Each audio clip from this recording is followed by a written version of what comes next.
자, 전문가 두 분 나오셨습니다. 이종훈 정치평론가 그리고 김만흠 전 국회 입법조사처장 나오셨습니다. 어서 오십시오. 어서 오십시오. 네, 안녕하세요. 참 하루 동안 참 많은 일들이 있었고요. 길고도 짧은 또 짧고도 긴 그런 하루였습니다. 우원식 국회의장이 9시 20분까지 기다렸지만 국민의힘 105명은 투표를 하지 않았고요. 결국 표결 불성립, 네. 자동 폐기가 됐습니다. 자, 오늘 이 장면들 어떻게 보셨는지부터 한번 좀 들어볼까요? 네, 평론가님. 네, 뭐 어느 정도 예상은 됐었던 거죠. 그러니까 지난번에 이제 계엄령 사태 이후에 국민의힘이 최초로 정한 이 탄핵 관련 당론이 반대 당론 아니었습니까? 예. 근데 그 사이에 이제 한동훈 대표가 마치 입장을 좀 바꿀 것처럼 어제 오전만 하더라도 그런 태도로 보였다가 이게 저녁대로 접어들면서 서서히 이렇게 기류가 좀 바뀌기 시작했고 사실 민주당도 한동훈 대표가 입장이 좀 바뀌었다고 하니 그러면 뭐 사실 어제 오후에 처리할지도 모른다는 설도 있었어요. 네. 그런데 한동훈 대표가 대통령의 직무 정지를 이야기를 하면서도 구체적으로 탄핵 언급을 안 하는 거로 봐서 뭐가 좀 다른 게 있는 거 아닌가 해서 이제 원래 예정대로 오늘 이제 이렇게 처리하는 쪽으로 그렇게 이제 일정을 바꾸기도 했어요. 예. 한동훈 대표의 선택이 이번 같은 경우에 굉장히 중요했다라고 보는데 네. 본인의 당원 게시판 논란도 최근에 있고 그래서 결국 대통령하고 빅딜을 선택한 게 아닌가. 그래서 본인 생각은 이게 이제 뭐 어떻게 보면 서로 상생하는 길이다 이렇게 판단 내렸을지 모르겠는데 제가 보기에는 사즉생의 선택을 해야 될 순간에 지금 생즉사의 선택을 하고만 ገብ니다. 그렇게 좀 생각을 합니다. 네. 네. 지금 화면은요. 지금 국회에 조금 전까지 국민의힘 의원들이 의원총회를 했던 바로 그 앞 모습입니다. 지금 다들 뒷모습이라 일단은 의원들이 지금 퇴장을 하는 모습이네요. 예. 예. 뭐 조금 전까지 의원총회에서 의원총회를 했고 그걸 마치고 지금 퇴장을 하는 모습입니다. 네. 김용태 의원 얼굴 보이고요. 권성동 의원. 예. 지금 모두 나가고 그 앞에서는 지금 구호를 외치고 있는데 아마도 민주당 의원들이 지금 어쨌든 국민의힘 의원들이 표결에 불참을 한 것에 대한 항의의 표시로 지금 한참 구호를 외치고 있는 듯 보입니다.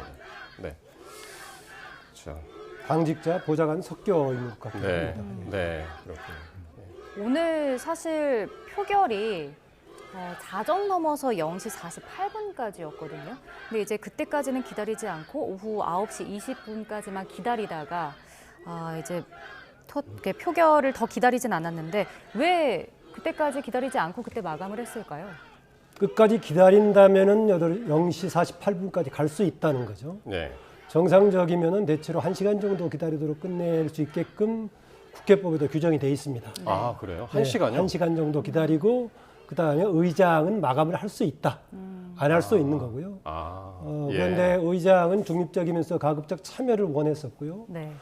또 박찬대 민주당 원내대표가 제안 설명을 하면서 심지어는 여당 의원들을 개별적으로 이름을 부르면서 참석을 계속 권한 분위기로 갔습니다. 그랬다가 국민의힘 소속 중에서 안철수 의원, 김예지 의원 2명이 투표에 참석했다가 나중에 김상욱 의원이 들어왔죠. 네.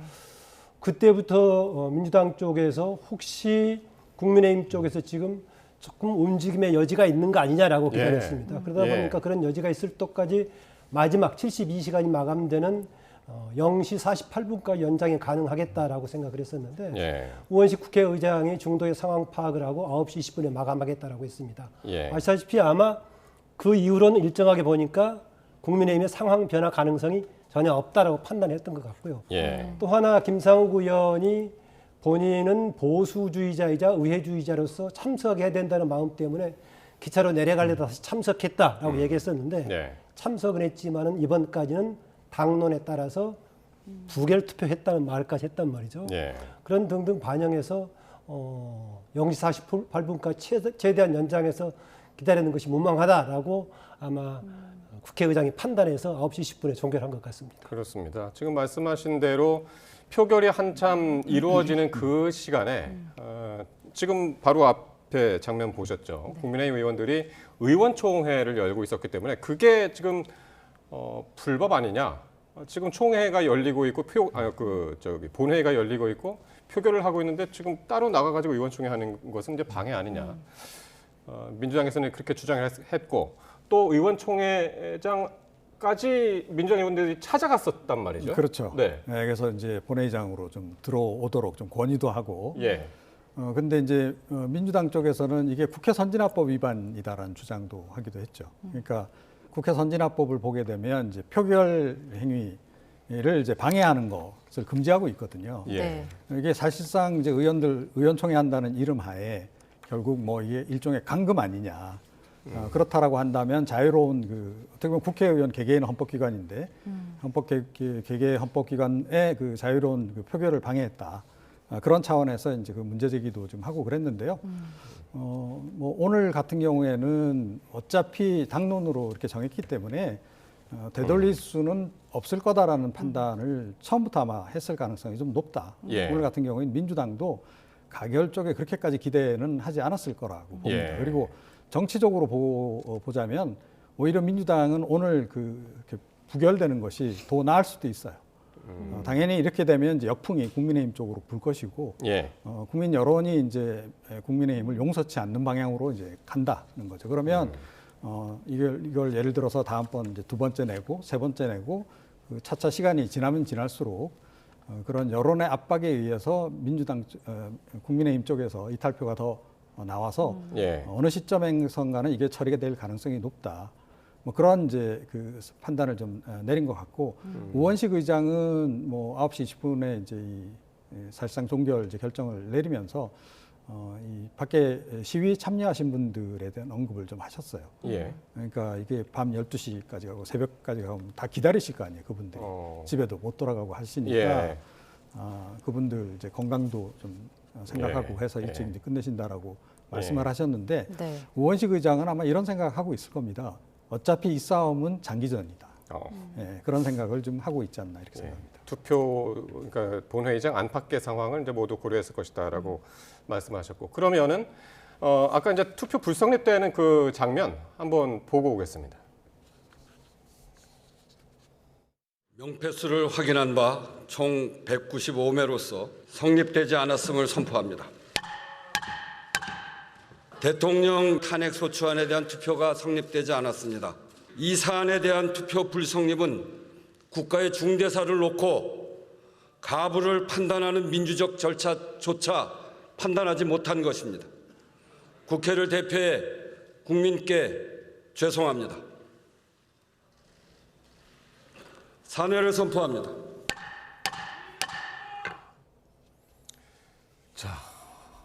방망이를 두드리는 팔에 아주 힘이 잔뜩 들어간 그런 모습이었는데요. 이게 투표 불성립이 헌정사상 5번뿐이었다고 그랬으니까 지금 6번째가 됐습니다. 예. 그렇게 드문 상황이죠, 그러니까. 이게 불성립한 조건이 지금 불참을 얘기하는 건데요. 불참도 반대 의사 표시로 봐줘야 되느냐, 아니면 국회의원들의 기본적인 의회 참석의 의무를 저버리는 것이냐라고 했을 때 대체로 그동안은 반대 의사 표명의 한 방식으로 산 겁니다. 다만 집단적으로 불참한 것은 국민의힘 쪽에서 개별적으로 막혔을 경우에 이것을 반대할 자신감이 없었기 때문에 뭔가 집단적으로 단도리를 했던 이런 쪽 같습니다. 그런데 가장 최근에 아마 제 기억으로 불성립이었던 것은 문재인 정부 때 문재인 대통령이 발의했던 헌법 개정안 국회에 넣었었는데요. 당시에 불성립으로 정세균 국회의장 때 했던 것입니다. 당시에는 불성립 바로 종결이 됐습니다. 헌법 개정안 같은 경우에는 기명 투표를 했었기 때문에 바로바로 나왔던 것인데 이번은 이게 무기명 투표로 하니까요. 봉인될 때까지 기다린다라는 입장이어서 아까 앞서 말씀드렸었지만은 최종 72시간까지 가능하니까 0시 48분까지 가는 거 아니냐 했다가 지금 우원식 의장이 9시 10분에 마감했습니다. 다른 거 하나는요. 이번에 탄핵 의결 과정을 주도했던 민주당에서 추가했던 전략 중에 하나가 지금 대통령 배우자 김건희 특검법을 애초에 10일 날 재의결 붙이려고 했다가 원래 다음 주에 하려고 그랬죠. 예. 그거는 지금 이제 탄핵의 경우에는 불참으로 해결이 가능하지만은 그 특검법은 참석한 사람들의 3분의 2가 되기 때문에 예. 만약에 참석을 안 하면은 여당한테는 불리한- 여당이 그대로 참석시킬 가능성이 있어서 이런 혼돈 예. 조건 때문에 전략의 일환으로서 오늘 민주당 쪽에서 같은 날로 지금 붙였던 것 같은데요. 어쨌든 결과적으로는 둘 다 부결이 돼버렸습니다. 네. 그러니까요. 작전 실패네요. 그랬다고 봐야겠죠. 예. 일단 제가 이제 봤을 때 만약에요. 오늘 탄핵이 부결이 됐다면 10일 날 나왔던 김건희 특검법의 경우에도 또 연속으로 부결할 수 있었을까? 큰 것은 막았으니까 작은 것은 준다라는 느낌으로 아마 오히려 나중에 했더라면 통과 가능성도 있지 않았을 거라는 생각해 봅니다. 그렇습니다. 그럴 수도 있겠네요. 네. 말씀 들어보니까요. 네. 네. 근데 이제 문제는 여론이 어떻게 반응할 것이냐인데 앞서 그 역풍이 불 거라고 좀 예상을 해주셨잖아요. 네. 어떨까요? 그러니까 박근혜 전 대통령 시절에 우리가 경험이 있지 않습니까? 박근혜 대통령도 대국민 사과를 3번이나 했던 거 기억나시는지 모르겠는데요. 첫 번째 사과를 제대로 확실하게 했으면 두 번째, 세 번째 사과를 할 필요가 없었던 거죠. 그런데 제대로 사과하지 않고 하면 이게 3번까지 가게 되고 그러고도 탄핵을 당할 수밖에 없는 그런 상황으로 몰리는 겁니다. 네. 지금 윤석열 대통령도 오늘 아침에 대국민 사과를 이제 통해서 예. 자기는 이거로 해서 좀 어느 정도 사태가 좀 진정이 될 거라고 아마 기대를 지금도 하고 있을 거예요. 게다가 이제 탄핵안까지 이제 일단 부결시켰으니까 예. 1차 방어에는 성공했어 이렇게 생각할지 모르겠는데요. 예. 이게 끝이 아니다라는 거죠. 그리고 국민들도 사실은 이게 쉽게 윤석열 대통령이 뭐 하야를 선택한다거나 또 국민의힘이 선뜻 또 뭐 이렇게 탄핵안에 동의해 줄 거라고 애초부터 기대를 안 하고 있었을 겁니다. 그래서 국민들도 어차피 이거는 조금 시간이 걸릴 거다라고 이제 생각을 하고 있을 거고요. 예. 그 대신 압박의 강도는 이제 점점 강도를 높여갈 가능성이 높다. 그거는 민주당이 선동해서가 아니고 국민들이 이미 체험한 바가 있기 때문에 예. 그런 식으로 이제 압박을 가할 수밖에 없을 것이고 예. 아마 국민의힘 의원들이 굴복할 때까지 절대 그치지 않을 것이다 이렇게 생각합니다. 예. 그리고 이제 그러니까 투표가 이제 불성립돼서 마무리됐을 때 끝나자마자 불성립된다 방망이 치고 바로 이제 신동욱 원내수석 대변인이 그 의총회장에서 나왔단 말이에요. 그리고 한 얘기가 후속 조치를 이제 하겠다. 그러면서 탄핵으로 헌정 중단의 불행이 되풀이돼서는 안 된다. 이렇게 얘기를 했는데 어쨌든 과거 트라우마를 생각을 했던 건 분명한 것 같습니다. 지금 그 트라우마를 국가 전체적인 차원으로 얘기하고 있는데요.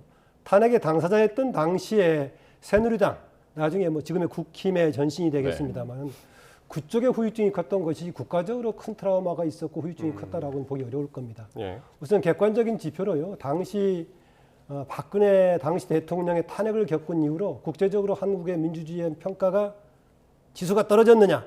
오히려 상승했단 말이죠. 그래서 당시에 새누리당과 지금의 국민의힘으로 이어진 세력은 정말 트라우마를 크게 겪었지만은 이 자체가 헌정 중단 등은 아니다. 예. 다만 지금 국민의힘이 일반적인 아니면 어느 정도의 평균적인 국민의 지지를 안고 있는 상황이라면은 당연히 오는 이런 선택을 안 하죠. 아다시피 국민의힘 스스로도 이번에 비상계엄이 위헌적이고 위법적인 요소가 크다고 당 대표가 공공연하게 얘기한 거 아니겠습니까? 그러면 당연히 탄핵으로 이어져야 되는 탄핵은 안 하고 있단 말이죠.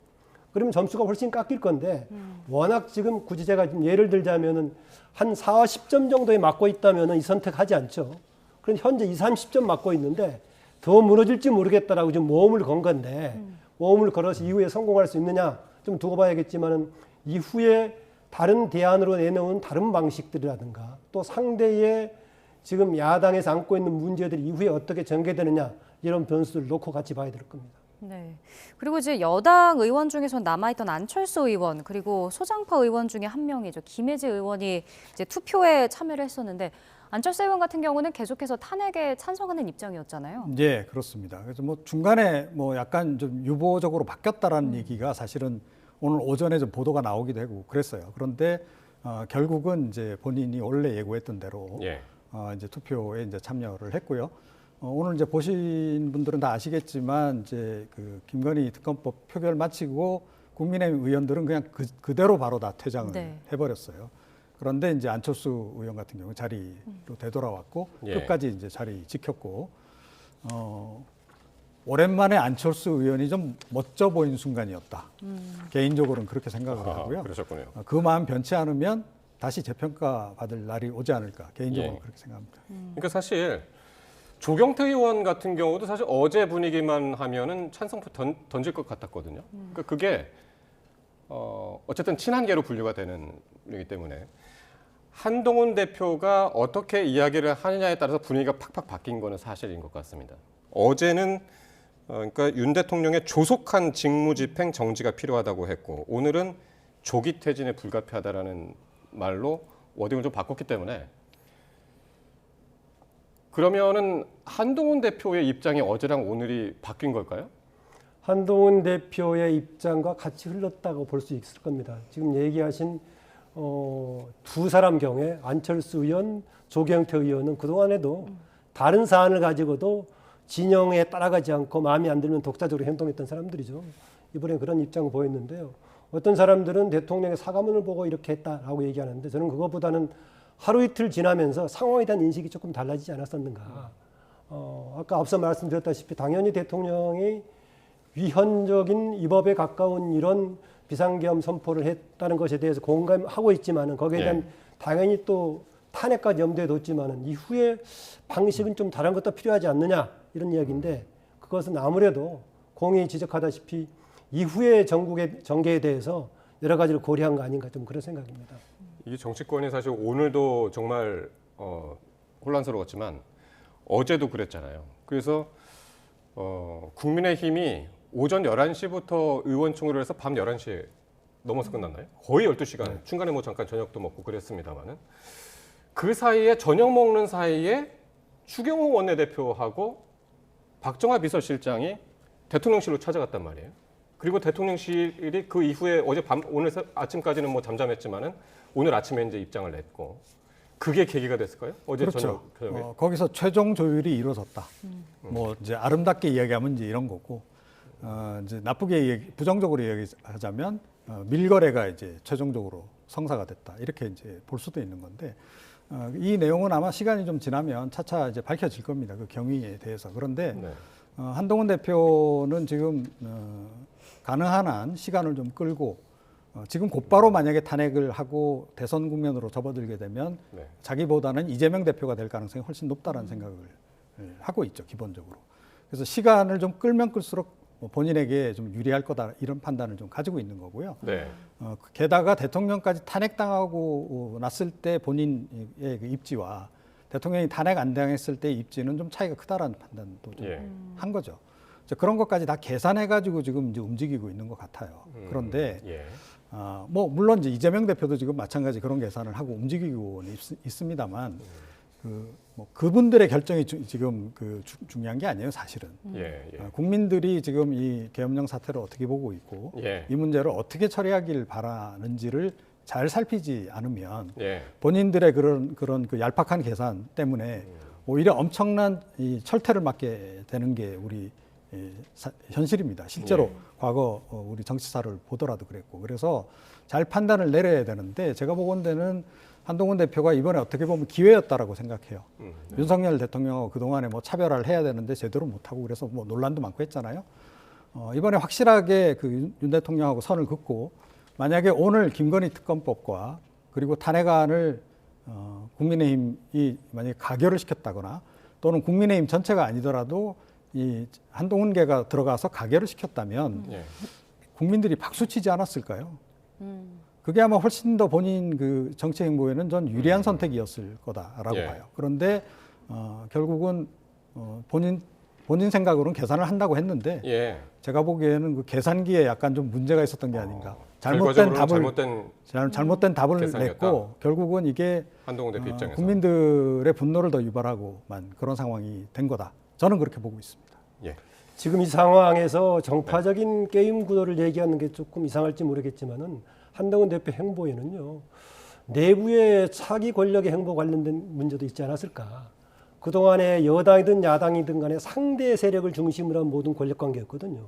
민주당 내부에서도 다른 목소리를 냈을 경우에는 윤석열 대통령을 향한 권력 투쟁에서의 단일 대우에 방해가 된다라고 얘기했고 마찬가지로 이랬단 말이죠. 그런데 지금 한쪽에 지금 공생했던 한쪽이 무너진 상황이다 보니까 양쪽 내부에서 이제 차후 권력을 향한 권력 투쟁이 전개가 될 거다. 그런 점에서는 한동훈 대표도 아마 다른 세력들, 오세훈 시장 등등이라 이런 문제도 계속 문제를 제기했을 때 당 내부의 진영에서의 본인에 대한 지지보다도 뭔가 다른 전략을 택하는 쪽에 더 믿음이 지지가 더 많이 가는 그런 기류도 느끼지 않았는가라는 생각이고요.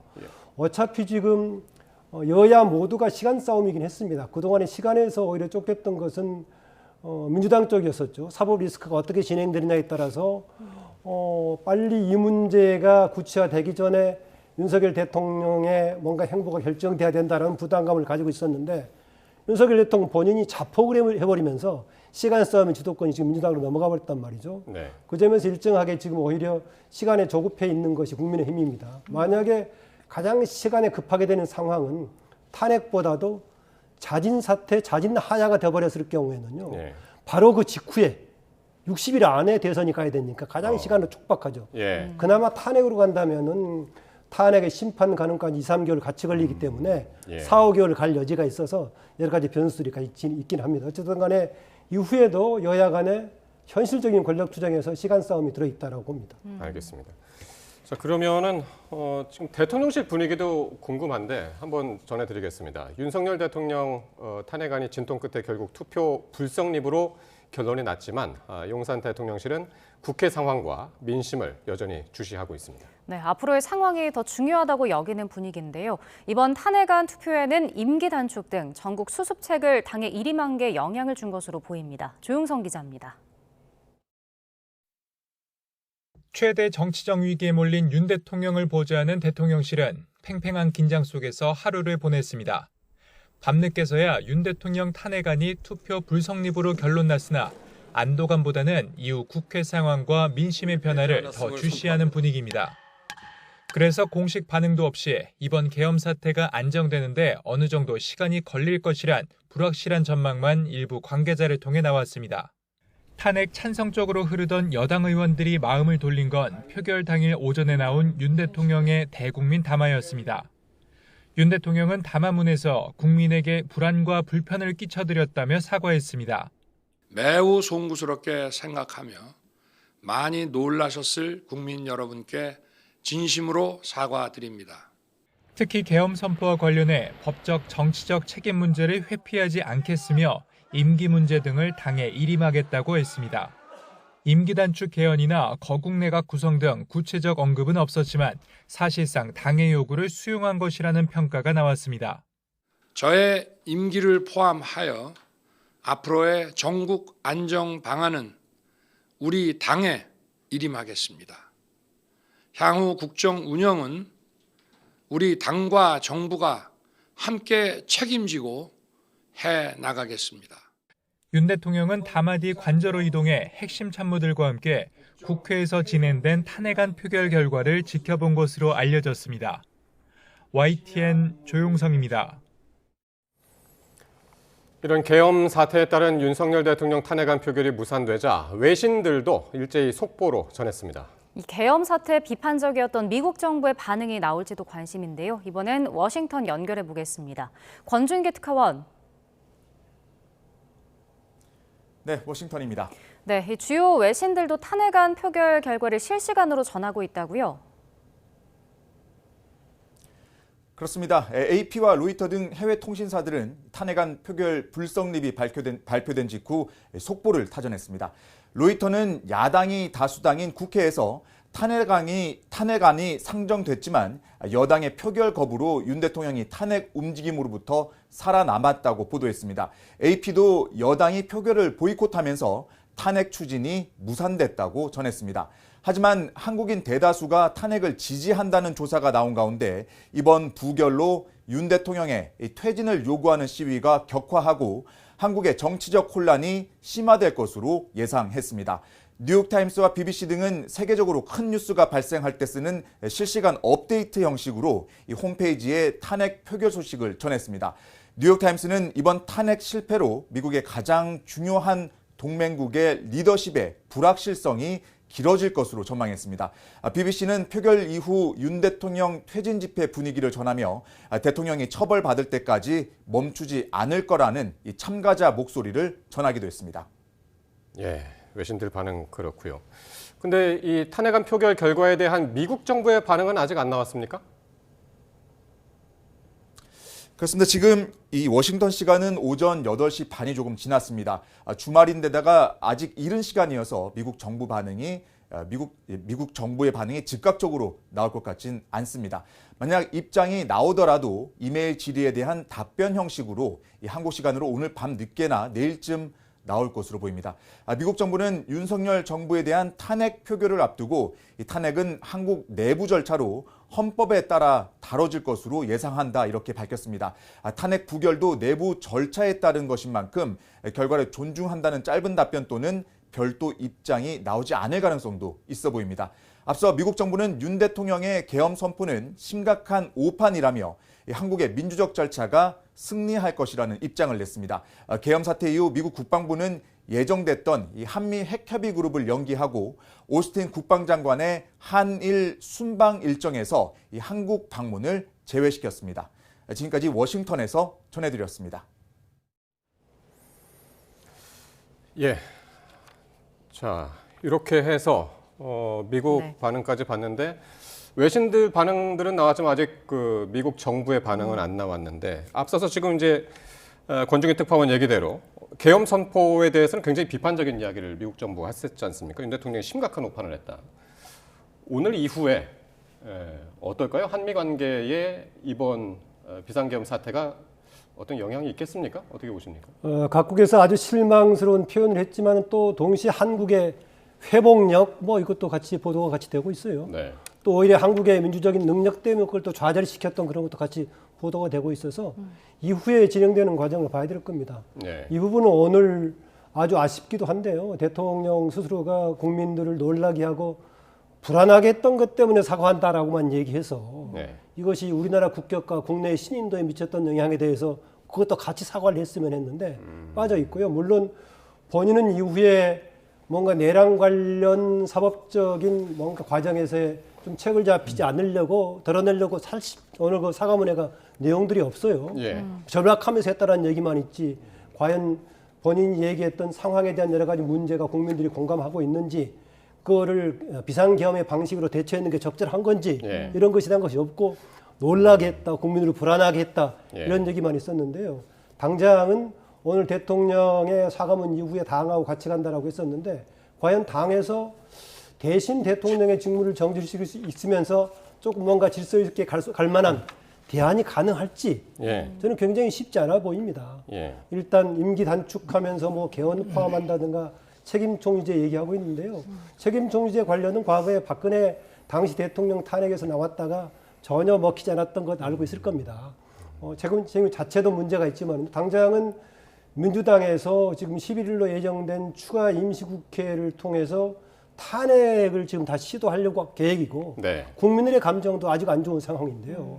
이 국면에서 뭔가 타협책을 시도할 가능성은 없어 보여서 지금 국민의힘과 대통령이 예상한 방향대로 전개될 가능성은 아주 희박해 보입니다. 네. 사실 대외적으로도 그렇고 국격이 좀 실추됐다 이런 지적도 아직 계속 나오고 있는 것 같더라고요. 네. 그러니까 실추 한 번으로 끝나는 게 아닌 게 지금 문제인 거죠. 그러니까 지난번에 이제 계엄령 그 사태 때 갑자기 환율이 출렁이고 그런 일이 있지 않았습니까? 네. 왜 그랬습니까? 갑자기 불확실성이 커졌기 때문에 그런 거죠. 자, 그러면 오늘 이제 탄핵안이 이제 부결이 됐어요. 어쨌든 네. 이제 불성립됐습니다. 그럼 이게 불확실성이 제거가 된 걸까요? 아니면 더 커진 걸까요? 조금 전에 이제 블룸버그 보고의 밑에 자막으로도 나오던데 네. 불확실성은 더 커졌다는 거예요, 사실은. 예. 그러니까 왜 국민들이 이거를 용납을 하고 수긍을 하고 그래 그러면 이제 윤석열 대통령 정상적으로 직무하셔도 돼요. 이러면 이제 이게 완전히 불확실성의 해소로 또 볼 수도 있습니다. 어느 네. 정도는. 그런데 국민들이 그렇게 안 받아들일 거라는 거를 지금 외신들도 다 알고 있는 거예요. 그러니까 민심이 계속해서 들끓 거라는 그렇죠. 거죠. 오히려 더 들끓을 것이고 예. 윤석열 대통령은 더 버틸 것이고 그러면서 갈등은 더 고조될 수밖에 없고 국민의힘 지금 오늘은 어찌됐건 단일 대우를 유지해서 지금 이제 결정을 내렸습니다만 네. 국민들 압박이 자꾸 높아지면요. 예. 단일 대우 유지하기가 어려워져요. 그럼 국민의힘 내부도 여당 내부도 좀 굉장히 불안정해질 수밖에 없는 겁니다. 자, 그거 지금 이 사람들이 말은 안 하고 있지만 이미 다 지금 꽤 보고 있는 거예요. 네. 왜? 과거에 봤거든요. 예, 박근혜 전 대통령 시절에 어떻게 사태가 전개됐는지 그 레퍼런스가 있기 때문에 그렇게 보는 겁니다. 그래서 미국의 국무부 부장관도 얼마 전에 이제 그 방송에 나와서 그 얘기를 하더라고요. 당분간은 상당히 불안정한 상황이 이어질 것이다. 예. 지금 그런 국면으로 들어갔다. 만약에 오늘 국민의힘이 결단을 내려서 탄핵안을 처리를 했더라면 불확실성을 일거에 꺼트리는 그런 효과가 있었을 텐데 예. 오판을 한 윤석열 대통령의 오판에 이어서 국민의힘의 한동훈 대표의 오판까지 더해지면서 불확실성은 곱하기 2가 된 상태다 이렇게 생각합니다. 알겠습니다. 민심 관련해서요. 박근혜 대통령 탄핵 당시에 당시 여론조사에서 탄핵에 동의하냐라고 했을 때 조사 기관에 따라 78%, 81%가 나왔어요. 그런데 국회에서 탄핵에 동의했던 사람들은 234명으로 78%가 됐어요. 네. 여론의 탄핵 동조 비율하고 국회의원들의 비율하고 거의 같이 예. 맞아떨어졌단 말이죠. 그랬군요. 최근에 탄핵에 관한 여론조사 보면 한 73%, 75% 이렇게 나오고 있는데 오늘 투표 결과는 한 65, 6% 정도만 동의를 했었기 때문에 민심하고 국회에서는 투표 내용하고는 괴리가 있다라고 얘기할 수 있겠습니다. 예. 오늘 투표 현황까지 이제 살펴봤고 그러면 오늘 오전에 있었던 이야기를 잠깐 해보겠습니다. 계엄 해제 이후에 이제 사흘 만에 대통령이 담화를 발표하면서 이제 사과를 했는데 준비되는 대로 이제 담화 한번 지금 듣고 이야기를 나눌까요? 예, 들어보시겠습니다. 이번 비상계엄 선포는 국정 최종 책임자인 대통령으로서의 절박함에서 비롯되었습니다. 하지만 그 과정에서 국민들께 불안과 불편을 끼쳐드렸습니다. 매우 송구스럽게 생각하며 많이 놀라셨을 국민 여러분께 진심으로 사과드립니다. 저는 이번 계엄 선포와 관련하여 법적, 정치적 책임 문제를 회피하지 않겠습니다. 저의 임기를 포함하여 앞으로의 전국 안정 방안은 우리 당에 일임하겠습니다. 향후 국정 운영은 우리 당과 정부가 함께 책임지고 해 나가겠습니다. 예, 오늘 오전 10시에 대국민 담화를 했죠. 전체 길이가 한 2분 정도 됐고 조금 편집해서 지금 이제 거의 다 들려드린 건데 가장 핵심적인 얘기가 저의 임기를 포함해서 앞으로의 전국 안정 방안은 우리 당에 일임하겠다. 바로 이 부분이었습니다. 이게 오늘 국민의힘이 단일 대우를 할 수 있었던 그런 계기가 됐다고 보십니까? 그러니까 한동훈 대표하고 합의한 내용인 거죠, 그게. 합의한 내용의 골자. 예. 뭐 좀 더 구체적인 내용들이 아마 더 있지 않을까 싶어요. 그런데 일단은 이제 오늘 골자만 이제 얘기를 한 건데, 예. 이 영상 이제 대통령이 대국민 담화를 내놨다라고 하니까, 대국민 사과도 내놨다고 하니까 많은 사람들이 영상을 이제 찾아보지 않았겠어요? 어떤 사람들은 딥페이크 영상인가? 또 어떤 사람들은 이거 원래는 굉장히 긴데 줄여서 쇼츠로 만든 건가? 이렇게 생각했다는 거죠. 비상계엄 때도 딥페이크 얘기가 나왔었죠. 네. 그러니까 짧아도 너무 짧은 영상이었던 거예요. 그분들이 보기에는. 그래서 이게 어떻게 비쳤냐 하면 굉장히 성의 없게 비친 겁니다. 그러니까 윤 대통령은 한동훈 대표하고 합의가 이루어졌으니까 거기다 한숨 돌리신 거죠. 그죠? 네. 내가 오늘 대국민 이렇게 담화만 발표하면 뭐 한 대표가 알아서 이제 내 앞에서 문제를 해결해 줄 것이고 이렇게 생각했을 겁니다. 그래서 한숨 쉬어서 좀 약간 편한 마음으로 나왔을 거라고 생각하는데 국민들이 보기에는 매우 불편한 영상일 수밖에 없는 거죠. 왜? 본인이 불과 며칠 전에 그 저지른 일의 그 크기, 그 무게감에 비해서는 오늘 그 대국민 담화가 너무 부실한 거예요. 한마디로. 그러니까 뭐 설명도 없고 그리고 여전히 본인의 억울함을 호소하는 것으로부터 시작을 하잖아요. 그죠? 대통령으로서의 네. 절박함에서 비롯됐다. 그러니까 얘기겠죠. 국민들이 이상하다 이거는. 예. 그리고 왜 이렇게 설명이 없지? 이제 그런 거죠. 그래서 뭐 한동훈 대표하고 뭐 어떻게 얘기가 잘 돼가지고 결국은 이제 탄핵안 부결까지 갔으니까 탄핵안 이제 불성립까지 갔으니까 1차 방어 전에는 성공했다라고 아마 지금 기분이 좋으실 거예요. 그런데 이게 지금으로 끝이 아니다라고 하는 것. 아마 내일부터 이제 보시면 아시겠지만 뭐 훨씬 더 강한 그 시민 저항, 국민적 저항에 부딪히게 될 겁니다. 네. 짧아도 너무 짧았다, 성의가 없었다 이런 비판이 나오는데 어떻게 들으셨어요? 성의 없는 것이 아니라 뭐 형식적으로 한 거죠. 아까 말씀하셨지만 절박함에서 비롯됐다라고 하는데 그 절박함의 책임이 누구 책임인가? 얘기했던 이제 탄핵 등등의 문제가 과도한 탄핵 남용이라든가 예산 삭감 등등도 뭐 따져볼 여지가 없는 것은 아닙니다. 그런데 그런 문제에 대해서 국민 여론에 호소하지 못한 건 뭐였습니까? 대통령 스스로가 국민들로부터 신뢰를 받지 못하고 있고 그런 문제가 될 때마다 본인의 가족인 김건희 여사 문제가 계속 거론이 있다 보니까 먹혀들지 않는 것이죠. 그러면은 내가 이런 문제를 통해서 국민들에게 뭔가 호소하지 못하는 조건을 먼저 개선하는 게 답인데 그걸 가지고 이렇게 나가버렸다는 점이고요. 예. 앞서 말씀드렸었지만은 그 뭔가 당에 맡기고 당과 총리가 같이 알아서 같이 이끌어가는 방향을 얘기해서 이것이 당 쪽에 뭔가 탄핵에 대해서 반대하는 기류를 만드는 계기가 됐다라고 이제 뭔가 설명을 했는데 예. 이종훈 박사 얘기처럼 구체적인 뭔가 서로의 약속이 있었나 모르겠지만은 저는 진행되기가 우선 어려워 보입니다. 예. 일주일 뒤에 당장 탄핵으로 가고자 하는 건데 뭐가 나오겠습니까? 지금 그리고 뭐 임기 단축 개헌 방식 아니면 책임 총리제 아시겠습니다만 예전에 김병준 총리 박근혜 대통령 당시 했다고 했을 때 과연 대통령이 지금 직을 유지하고 있는데 과연 책임 총리라는 게 가능하겠느냐 등등 해가지고 성립되지 않았었는데요. 그것보다도 무엇보다도 현재 당장 민심은 이종훈 박사 얘기처럼 탄핵 쪽으로 강하게 지금 불을 붙고 있는 상황이고요. 또 민주당이 탄핵의 전략을 쓰고 있어서 타협으로 좀 가기는 쉽지 않다 좀라고 봅니다. 또 하나는요. 예. 한편으로는 예전에 박근혜 대통령하고 좀 다른 점이 두 가지 측면이 있습니다. 우선 쟁점이 당시에는 정파적인 쟁점이 아니긴 했습니다. 정파적인 쟁점이 박근혜 대통령 주변 인물들의 문제였기 때문에 여야를 따지기 어려운 물론 박근혜 대통령을 옹호하는 소수의 태극기 부대 등등은 있었지만 모든 국민이 보편적으로 했단 말이죠. 네. 이번 사안은 여야 싸움 비슷한 게 쟁점이 돼버려서 정치적인 상황이 돼서 조금은 다른 측면이 있다라는 건데 그러나 대신에 박근혜 대통령 당시에는 본인 문제가 아니고 본인이 뭔가 주변을 제대로 감시하지 못했던 이런 다른 문제였다면 이번에는 대통령 본인의 당사자 문제이기 때문에 예. 훨씬 심각하고 중대하다. 그래서 좀 상황을 대충 절충의 방식으로는 해결하기가 쉽지 않지 않은가 저는 그렇게 봅니다. 그래서 이제 그 반대의 명분이 됐다. 이제 여러 사람들이 이제 그렇게들 해석을 하는데 그 대통령 담화가 말이죠. 그리고 이후에 국민의힘이 부결 당론을 정하기 전에 어떤 일이 또 있었냐면 조금 전에 이제 화면으로 보셨습니다만은 한동훈 대표하고 한덕수 총리가 만나서 1시간 30분 동안 면담을 했단 말이에요.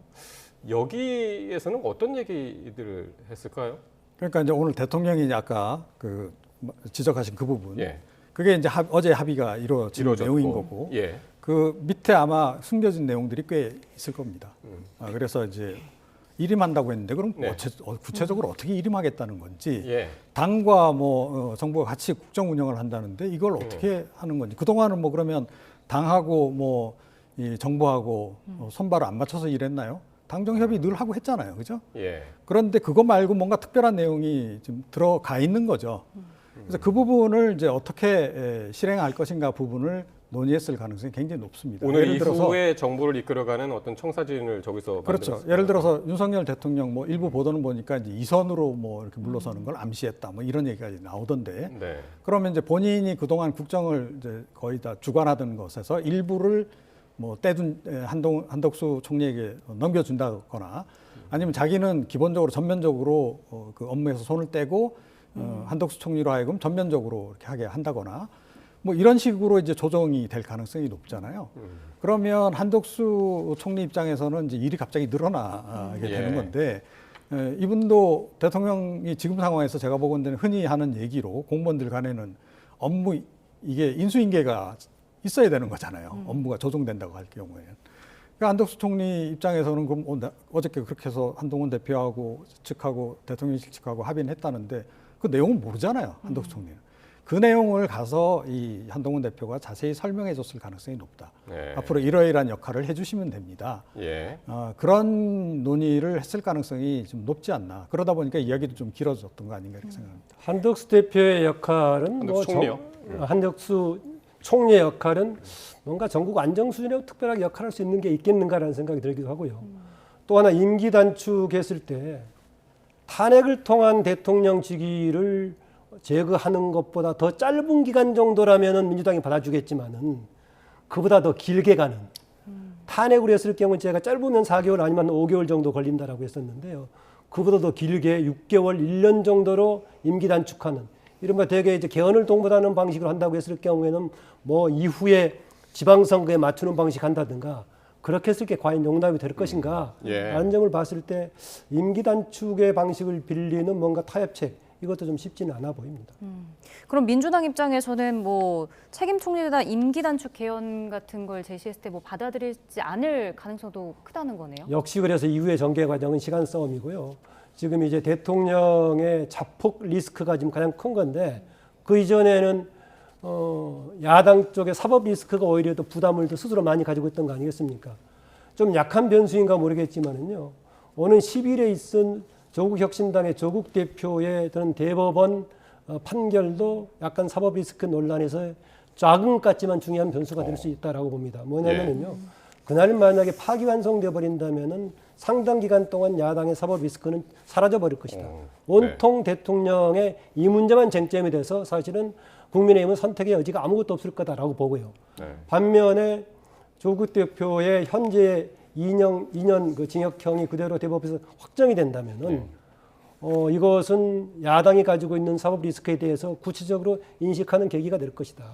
조국 대표뿐만 아니라 심지어는 상대적으로 다른 사람인 이재명 대표의 리스크까지 같이 인식하는 계기가 돼서 작은 것 같지만 12일에 저는 대법원의 판결도 이후에 서로의 시간 싸움에 있어서의 뭔가 또 하나의 변수가 된다라고 그러네요. 다음 주도 굉장히 바쁠 것 같은데, 그러니까 12월 12일 지금 조국 대표 판결, 대법원 판결 말씀하셨고 바로 그 전날이 언제냐면 12월 11일 이재명 대표가 오늘 이 투표 불성립된 이후 직후에 윤석열 씨라고 이제 호칭을 하면서 앞으로 계속 탄핵될 때까지 하겠다라고 해서 지금 지정한 날짜가 12월 11일이라는 말이죠.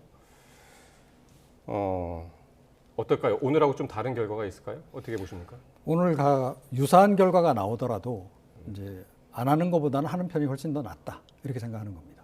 계속 그게 이제 뭐 국민의힘 입장에서는 여론전이 되는 거고 이제 국민들의 여론의 힘을 활용해서 국민의힘을 압박을 해서 한 명이라도 더 이제 그 용감한 이탈자를 찾아내는 것.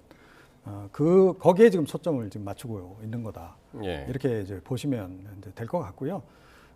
제가 보건대는 시간이 지나면 지나갈수록 국민의힘에서는 이탈자가 늘어날 수밖에 없을 겁니다. 앞서 말씀드린 그런 국민들의 그 여론의 압박에 의해서라도 좀 그렇게 이제 흘러갈 거다라고 보고 있고요. 그래서 이제 승산이 있다 이렇게 이제 일단 보고 있는 거고 민주당 쪽에서는. 제가 보건대는 이 임기 문제 관련해서는 이미 대통령하고 한동훈 대표 간에 어떻게 할 건지 기본적인 가닥은 잡았을 가능성이 높다. 그러니까 즉시 하야를 택하지 않은 거로 봐서는 역시 임기 단축 개헌 쪽을 이제 우선 고려하고 있는 것 같고 임기 단축 개헌을 하게 되면 사실은 생각보다 이 지연이 굉장히 용이합니다. 그러니까 개헌을 하려면 여야 간에 협상을 해야 되잖아요. 그렇죠? 그동안에도 우리가 개헌 협상을 많이 봤지만 이게 굉장히 사소한 이해관계를 가지고도 이게 굉장히 길게 늘어질 수밖에 없어요. 그러니까 개헌 관련한 임기 단축 개헌을 한다. 그 대신 뭐 개헌하려면 뭐 다른 것도 좀 논의를 해야 되지 않겠어? 이런 식으로 해서 질질 이제 끄는 거죠.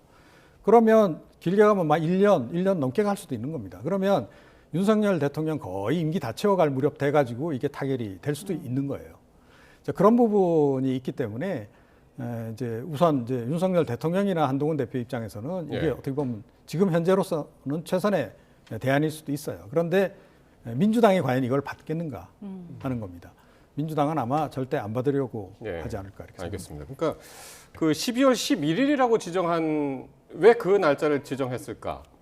그거요? 바로 정기국회가 이번에 10일에 끝나기 때문에 바로 이어서 임시국회를 열겠다라는 거죠. 네. 바로 실시하겠다는 건데. 그러니까 같은 회기 안에서는 같은 법안을 예, 다시 부결된 것은 다시 올릴 수 없기 수 없기 때문에 때문에. 10일로 마감되는 이번 정기국회 이후에 바로 다음 날 새롭게 개의하겠다라고 이미 지금 공고를 해놨죠. 예. 하는 건데요. 11일 날 발의 보고가 되면 아무리 빨리 해도 다음 날 오후쯤에 투표에 붙일 수가 있겠죠. 왜냐하면 24시간 이후에 72시간 이내에 하는 것이니까요. 그래서 실제로 투표 여부를 가름할 수 있는 날은 빨라도 12일이 되겠다. 그래서 아까 그 12일에 두 가지가 맞물려 있는 날이기도 합니다. 아, 그러네요. 예. 그날 이제 보고를 하고 예. 예. 24시간 이후 72시간 이내니까요. 예. 예. 그럼 민주당 입장에서는 이 탄핵안이 될 때까지 계속 반복적으로 추진할 예정인 건가요? 지금 그렇게 얘기하고 있죠. 끝까지 할 거다라고 있고요.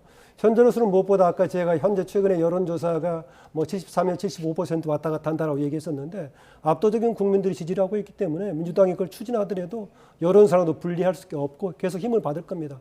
그리고 진행하다 보면은 계속 현재는 단일 대우를 유지하고 있지만은 108명을 온전하게 한꺼번에 묶어서 가기가 결코 쉽지는 않을 겁니다. 그게. 네.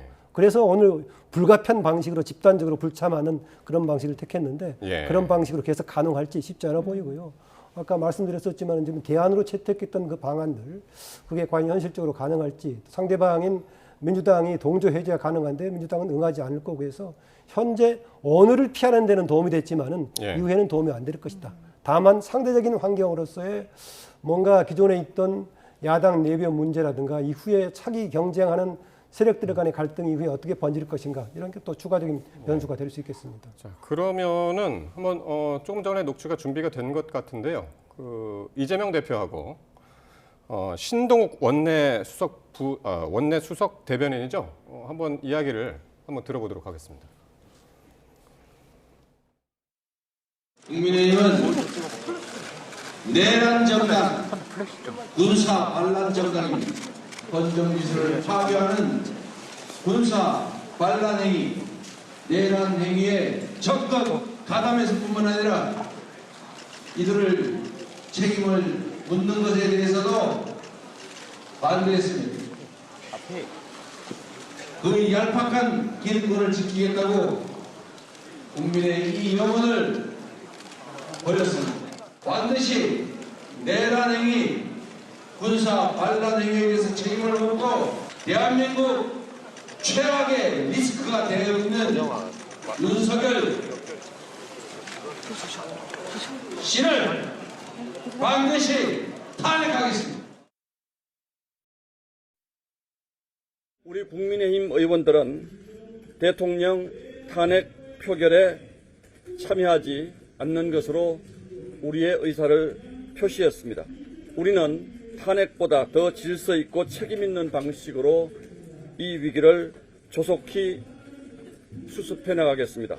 또다시 대통령 탄핵으로 헌정 중단의 불행을 되풀이할 수는 없습니다. 오늘 윤석열 대통령은 대국민 담화를 통해서 계엄 선포와 관련해 국민 앞에 사과하고 법적, 정치적 책임을 회피하지 않겠다고 했습니다. 국민의힘은 이 비상한 시국을 맞아 집권 여당에 주어진 책임과 역할을 다하겠습니다. 예, 오늘 투표 불성립된 바로 직후에 민주당하고 국민의힘의 입장을 정리해서 이제 들을 수 있는 기회였는데 앞서서 이재명 대표가 한 이야기를 더 계속 얘기하자면 윤석열 씨라고 이제 아주 힘줘서 얘기를 하면서 계속해서 이제 탄핵 시도하겠다. 요 전 며칠 전만 해도 CNN하고 블룸버그하고 이제 인터뷰에서 이번에는 탄핵 통과 안 될 것이다라고 얘기를 했습니다. 그때 통과 안 될 건데 이건 시간 문제다. 계속해서 탄핵시키겠다 이제 그렇게 이야기를 이미 며칠 전에도 했었거든요. 네. 시간 문제라고 보십니까? 뭐 저는 그렇다라고 생각합니다. 그러니까 생각보다 이게 빨리 처리가 끝날 수도 있다. 그래서 12월 중 뭐 이야기하는 그 민주당 쪽 의원도 있더라고요.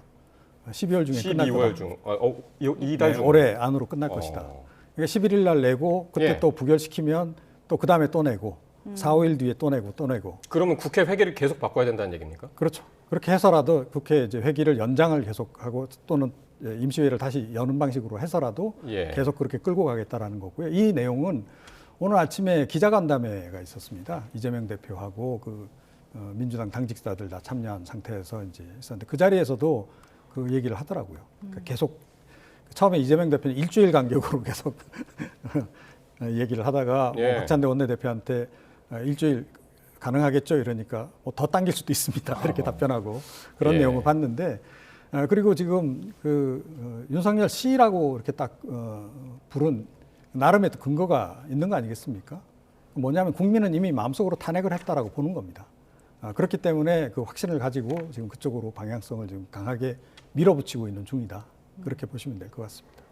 근데 신동훈 원내수석 대변인 좀 전에 뭐 집권 여당에 주어진 책임과 역할을 다해 나갔다 이렇게 얘기했잖아요. 어떤 역할을 어떻게 해 나가겠다는 걸까요?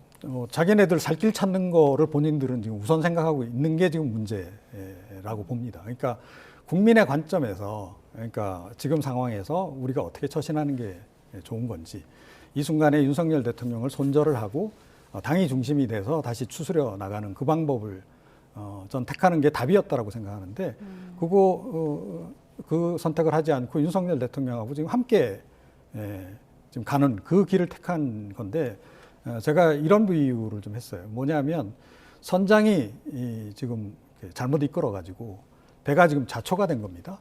예. 보통 그런 상황이 되면 선장이 뭐라고 얘기를 하나요? 선원들한테 당신들 다 내려라. 나는 이 배와 운명을 같이 하겠다. 보통 그런다 그러잖아요. 그죠? 네. 사실인지 아닌지는 모르겠습니다만. 이게 통상적인 이제 그 방식인데 지금 상황은 뭐냐면 윤석열 대통령이 1등 항해사한테 내가 당신한테 다 이름할 테니까 나도 살리고 이 배도 한번 살려봐. 지금 그러고 있는 거예요. 배는 이미 바닥에 지금 물이 지금 들어오고 있고 침몰은 거의 기정사실인 상황이에요. 예. 그것도 선장이 잘못해서 구멍이 난 거고 지금 그런 상황인데 지금 상황 인식을 좀 잘못하고 있다. 예. 자, 그런데 물이 계속 차보십시오. 선원들이 동의 안 하겠습니까? 1등 항해사는 어떻게든 살려보려고 하겠지만 제가 보건대는 이탈자들은 발생할 수밖에 없다. 이렇게 생각합니다. 특히 국민의힘 지금 얘기한 대로 뭐 수습책에서 국정 뭔가 안정책을 마련하겠다고 했는데 수습책을 낼 수 있을까? 뭐 신동욱 의원이 그렇게 얘기했지만은 뭔가 좀 맥이 떨어지는 힘이 떨어지는 좀 그런 발언이기도 합니다. 이게요. 그리고 지금 계속해서 추진하겠다고 했었는데요. 예전에도 회기를 바꾸려고 짧게 한 적이 물론 있습니다. 보통은 한 달 정도로 임시국회 뭐 이제 따르겠습니다만 짧게 할 수 있어서 아까 얘기했다시피 뭐 일주일이 아니라 짧게 한다고 하니까 회기를 바꾸면 새로 할 수 있다니까 아무래도 지금 12월 달에 일단 이미 공고가 된 11일 이후에도 한 서너 번쯤 같이 열려고 하지 않을까. 그러다 보면은 관철될 좀 가능성도 있어 보이긴 합니다. 예. 당장 오늘 상당히 반란 정당, 범죄 정당 세게 지금 이재명 대표가 얘기했는데요. 딱 내일은 한동훈 대표가 이재명 대표를 향해서 뭐라고 반박을 할지 좀 떠오르기도 합니다. 예. 자, 오늘 윤석열 대통령 탄핵안 네. 얘기 이제 쭉 했는데 그 표결 전에 또 중요한 표결이 있었죠. 김건희 여사 특검법 재표결이 진행이 됐는데 결과는 찬성 198표, 반대 102표 그렇게 해서 부결이 됐습니다. 그러니까 전부 다 300명이 다 참여했기 때문에 2표가 모자랐다는 거죠. 예, 어떻게 보셨습니까? 그러니까 지난번보다 이탈자가 이제 추가가 된 거죠. 네. 지난번에 이제 2차 그 김건희 특검법 재의결 때 네. 반란표가 뭐 4표 나왔다, 네. 이탈표가 4표 나왔다 그러는데 예. 오늘은 그거보다 더 나온 거죠. 그때는 똑부러지게 반대가 2표였었고 네, 하나는 기권, 그렇죠. 하나는 무효. 애매하긴 했지만 그것도 예. 결국은 이제 그 민주당 쪽에서 일부러 그 이탈한 자들이 그렇게 하지 않았을까 뭐 그런 추정이 이제 있었어요. 어찌됐건 그때 최대 이제 4명이라고 보고 오늘 같은 경우에는 이제 6명이 이제 된 거죠. 그러면 다음번에는 어떻게 될까요?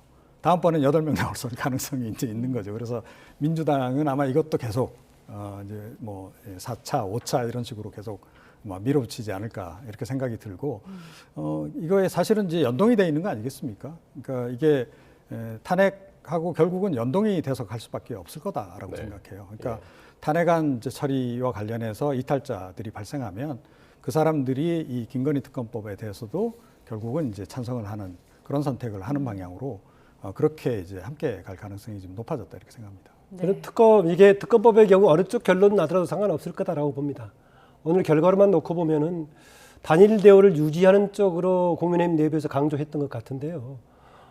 단일 대우를 유지하는 차원에서의 부결 쪽으로 가든 아니면은 탄핵이란 큰 것이 있기 때문에 이 작은 것 하나의 제물로 삼아서 그냥 관철되든 어느 쪽은 상관없을 거다. 이제 김유사 특검법은 작은 게 된다. 예, 작은 게 되는 거고 더구나 그동안 이것을 막으려고 했던 가장 큰 이유가 명분상으로는 내부에 여러 가지 위헌적인 위법적인 요소가 있기 때문이다라고 문제를 지적했었지만은 이거를 터놓기 시작하면은 대통령 탄핵까지 하는 물꼬를 트는 것이다라고 했던 거 아니겠습니까? 예. 그런데 이미 이 문제하고 상관없이 대통령이 훨씬 큰 지금 문제를 일으켜가지고 탄핵에 들어가 버렸기 때문에 예. 당시 사실상 특검법 제동을 걸려고 했던 문제는 해소가 돼버렸다.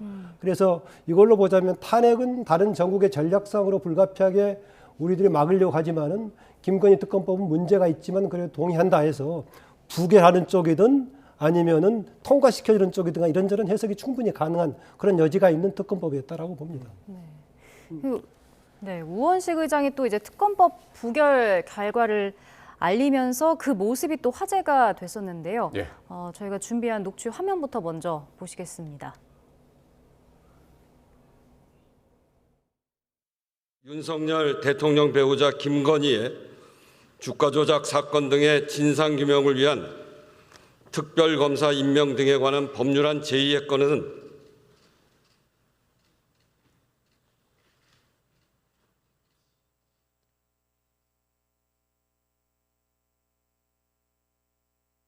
총 투표수 300표 중 가 198표, 부 102표로서 부결되었음을 선포합니다.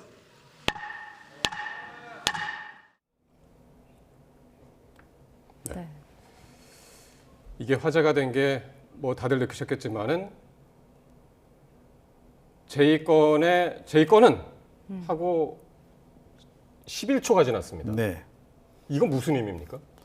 그러니까 슬퍼서 그러신 건지, 예. 아니면 약간 실소가 나오셔서 그런 건지, 이게 좀 우리가 좀 예상하기가 좀 굉장히 어려워요. 그러니까 순간적으로 부결이 됐으니까 또 부결이네 이렇게 생각을 해서 뭐 어찌됐건 이제 우원식 의장도 민주당 출신이기도 하니까 예. 좀 약간 슬픈 마음이 좀 들어서 그랬을 수도 있는 거죠. 약간 울컥했다고 흔히 하는 그런 거일 수도 있는데 그 반면에 지난번보다 이탈표가 2명 더 나왔네. 네. 근데 이걸 또 웃으시면 안 되잖아요. 네. 이거 다음번엔 되겠는걸? 예컨대 저는 그 두 가지 가능성이 여전히 좀 있는 건데 예. 우원식 의장이 언젠가는 본인이 직접 설명을 하시지 않을까 싶네요. 예. 네. 김 처장님은 어떻게 보셨어요? 저는 상당히 비감한 메시지를 전달하고 싶은 그런 제스처도 포함되어 있다고 봅니다. 이번에도 이렇게까지 또 부결이 돼 하는 것을 비감한 표정으로 국민들한테 방송을 통해서 전달해주고 싶어하는 그런 것도 있지 않았는가 보고요. 아다시피 이 사안뿐만이 아니라 더 중요한 사안이긴 했지만은 탄핵에 대해서 불성립을 발표할 때도 한참 주춤거리다가 그것도 같이 발표를 했고. 예. 그리고 김건희 여사 특검법 관련은 이후에 쉽게 관철시킬 수 있을 거라고 봅니다. 물론 형식상으로는 다시 또 다른 회기 때 재발의를 할 수 있겠지만은 또 그러다 보면은 제2 요구가 또 나올 여지까지 복잡해지니까 지금 다른 거 추진하는 것처럼 기존의 상설특검법에 넣어가지고 추진한다면 할 수도 있을 것이다 해서 이 부분은 그렇게 어렵지 않게 민주당이 뜻하고 있다면 관철시킬 수 있는 방법이 다양하다라고 생각이 됩니다. 민주당이 네 번째 이 특검법도 발의할 거라고 보시는 건가요? 아니 이것보다는 기존에 있는 상설특검법을 이용해서 내부에 최근에 고쳤죠. 상설특검법에서 내부에 누구를 검사를 할 것인가는 국회 내부의 규칙으로 개정해서 하는 것이니까 규칙은 민주당이 다수를 차지하고 있어 충분히 가능하니까요. 상설특검법을 이용하는 걸로 할 거다. 그런 방향에서 이후에는 다른 방법으로 관철시킬 수 여지가 있다라고 봅니다.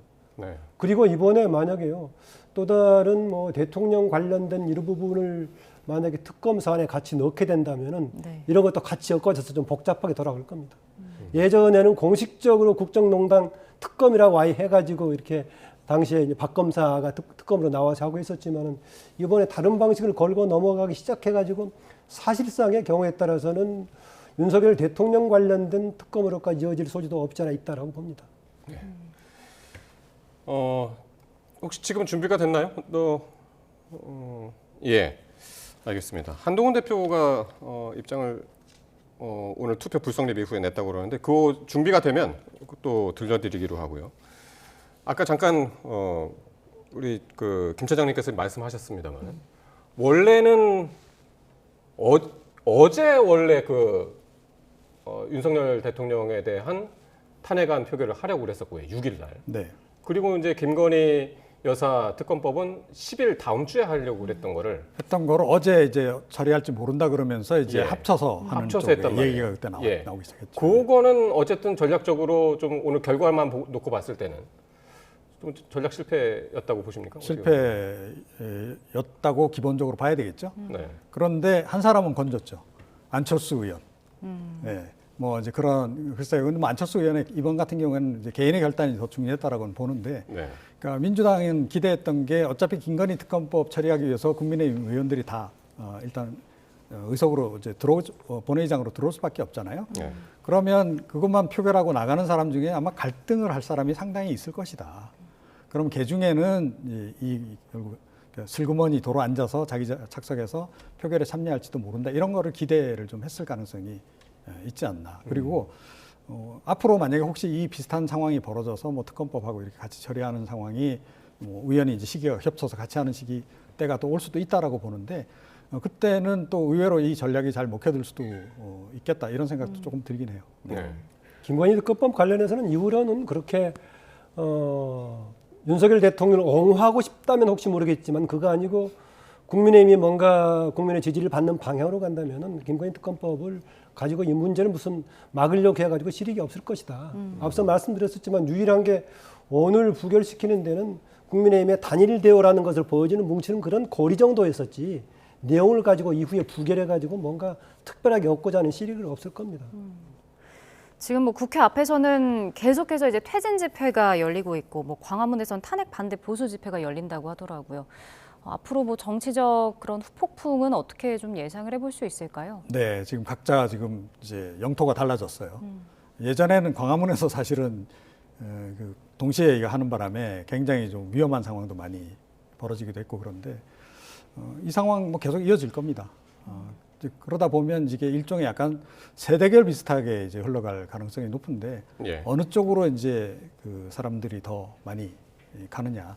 우리가 뭐 여론조사로도 확인하지만 사실은 이런 그 집회 참가자를 통해서도 우리가 확인을 하잖아요. 네. 뭐 어느 쪽이 대세다 이런 걸 예. 좀 느낄 수 있는데 역시 그래도 대세는 이 탄핵 쪽이 될 가능성이 높다. 사실 근데 박근혜 전 대통령 탄핵 당시에 그때는 촛불 집회가 거의 온 국민이 한쪽에 집중이 됐었잖아요. 네, 근데 지금은 이제 그 세력이 나뉘었단 말이에요. 그렇습니다. 그건 어떻게 보시나요? 그 차이가 있긴 합니다. 당시에는 뭔가 탄핵의 쟁점이 정파적인 쟁점이 아니었죠. 박근혜 대통령 주변의 최순실 등등의 여러 가지 이제 국정농단 이것이 쟁점이 됐기 때문에 정파하고 상관없이 그랬습니다. 물론 당시의 여당이었던 새누리당은 그래도 박근혜 대통령을 일부 옹호해줘야 된다 해서 일부가 탄핵에 동조했던 거 아니겠습니까? 그러지만은 주제 자체가 보편적 국민이 참여했던 것입니다. 그런데 이번은 불가피하게 지금 정파적인 요소가 섞여 있어서 이것이 어떻게 될 것인가. 그럼에도 불구하고 지금 정당 지지로 그대로 쪼개지는 것이 아니라 국민의 압도적인 다수가 지금 탄핵에 동조하고 있는 분위기여서 예. 이것만을 가지고 누가 옹호하는 논리를 내세우기는 좀 빈약할 거다. 그래서 역시 현재로서는 탄핵 반대에 동조하는 세력은 예전에 거의 태극기 부대 정도를 조금 더 능가하는 정도에 그치지 않을까 좀 그런 생각입니다. 혹시 이후에 다른 현재 야당 쪽에 사법 리스크가 구체화된다면은 쟁점을 바꿔서 그쪽에 좀 들고 나올 가능성은 있어 보입니다. 그리고 지금 또 들어온 속보부터 또 전해드리면요. 한동훈 국민의힘 대표의 발언이 지금 새로 들어왔습니다. 네. 먼저 계엄 이후 오늘까지의 상황에 대해서 여당 대표로서 국민들께 대단히 송구하다 이런 입장을 밝혔고요. 네. 이 계엄 선포 사태가 뭐 명백하고 심각한 위법이다라고 전했는데 관련해서 저희가 잠시 후에 이 부분은 직접 들어보고 네. 사실상 이제 대통령에게 퇴진 약속을 받았다 이런 언급도 있었습니다. 그러면서 예. 국민들이 불안하지 않게 야당과도 협의를 하겠다. 그리고 대통령이 퇴진할 때까지 사실상 직무를 배제하겠다라는 언급이 있었는데 관련 내용 먼저 직접 들어보겠습니다. 계엄 선포 이후 오늘까지의 상황에 대해서 여당의 대표로서 국민들께 대단히 송구스럽습니다. 계엄 선포 사태는 명백하고 심각한 위헌 위법 사태였습니다. 그래서 그 계엄을 막으려 제일 먼저 나섰던 것이고 관련 군 관계자들을 직에서 배제하게 했던 것이고 대통령으로 하여금 임기 등 거취를 당에 일임하게 해서 사실상의 퇴진 약속을 받아냈던 것입니다. 국민의힘은 혼란을 최소화하기 위해서 대통령의 질서 있는 퇴진을 추진할 것입니다. 이미 대통령은 자신의 임기에 대한 당의 결정을 따르겠다고 한 바 있으니 혼란은 없을 것입니다. 오직 대한민국과 국민의 최선인 방식으로 국민들께서 불안해하시지 않게 예측 가능하고 투명하게 추진할 것입니다. 그 과정에서 민주당과도 협의할 것입니다. 대통령 퇴진 시까지 대통령은 사실상 직무 배제될 것이고 국무총리가 당과 협의하여 국정 운영을 차질 없이 챙길 것입니다. 야당과도 충실히 의견을 나누겠습니다. 고맙습니다. 예, 오늘 대통령 탄핵안이 무산된 이후에 한동훈 국민의힘 대표가 이런 입장을 지금 내는 거 보셨는데요. 네. 가장 핵심은 사실상 퇴진 약속을 받았다.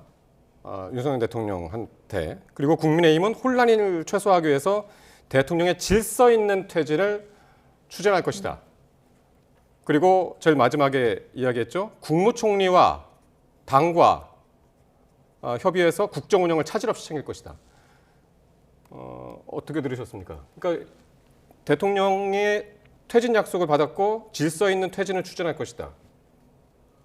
어떤 이야기인가요? 네. 그러니까 사실상 뭐 이제 퇴진을 이제 언급을 했죠. 그런데 네.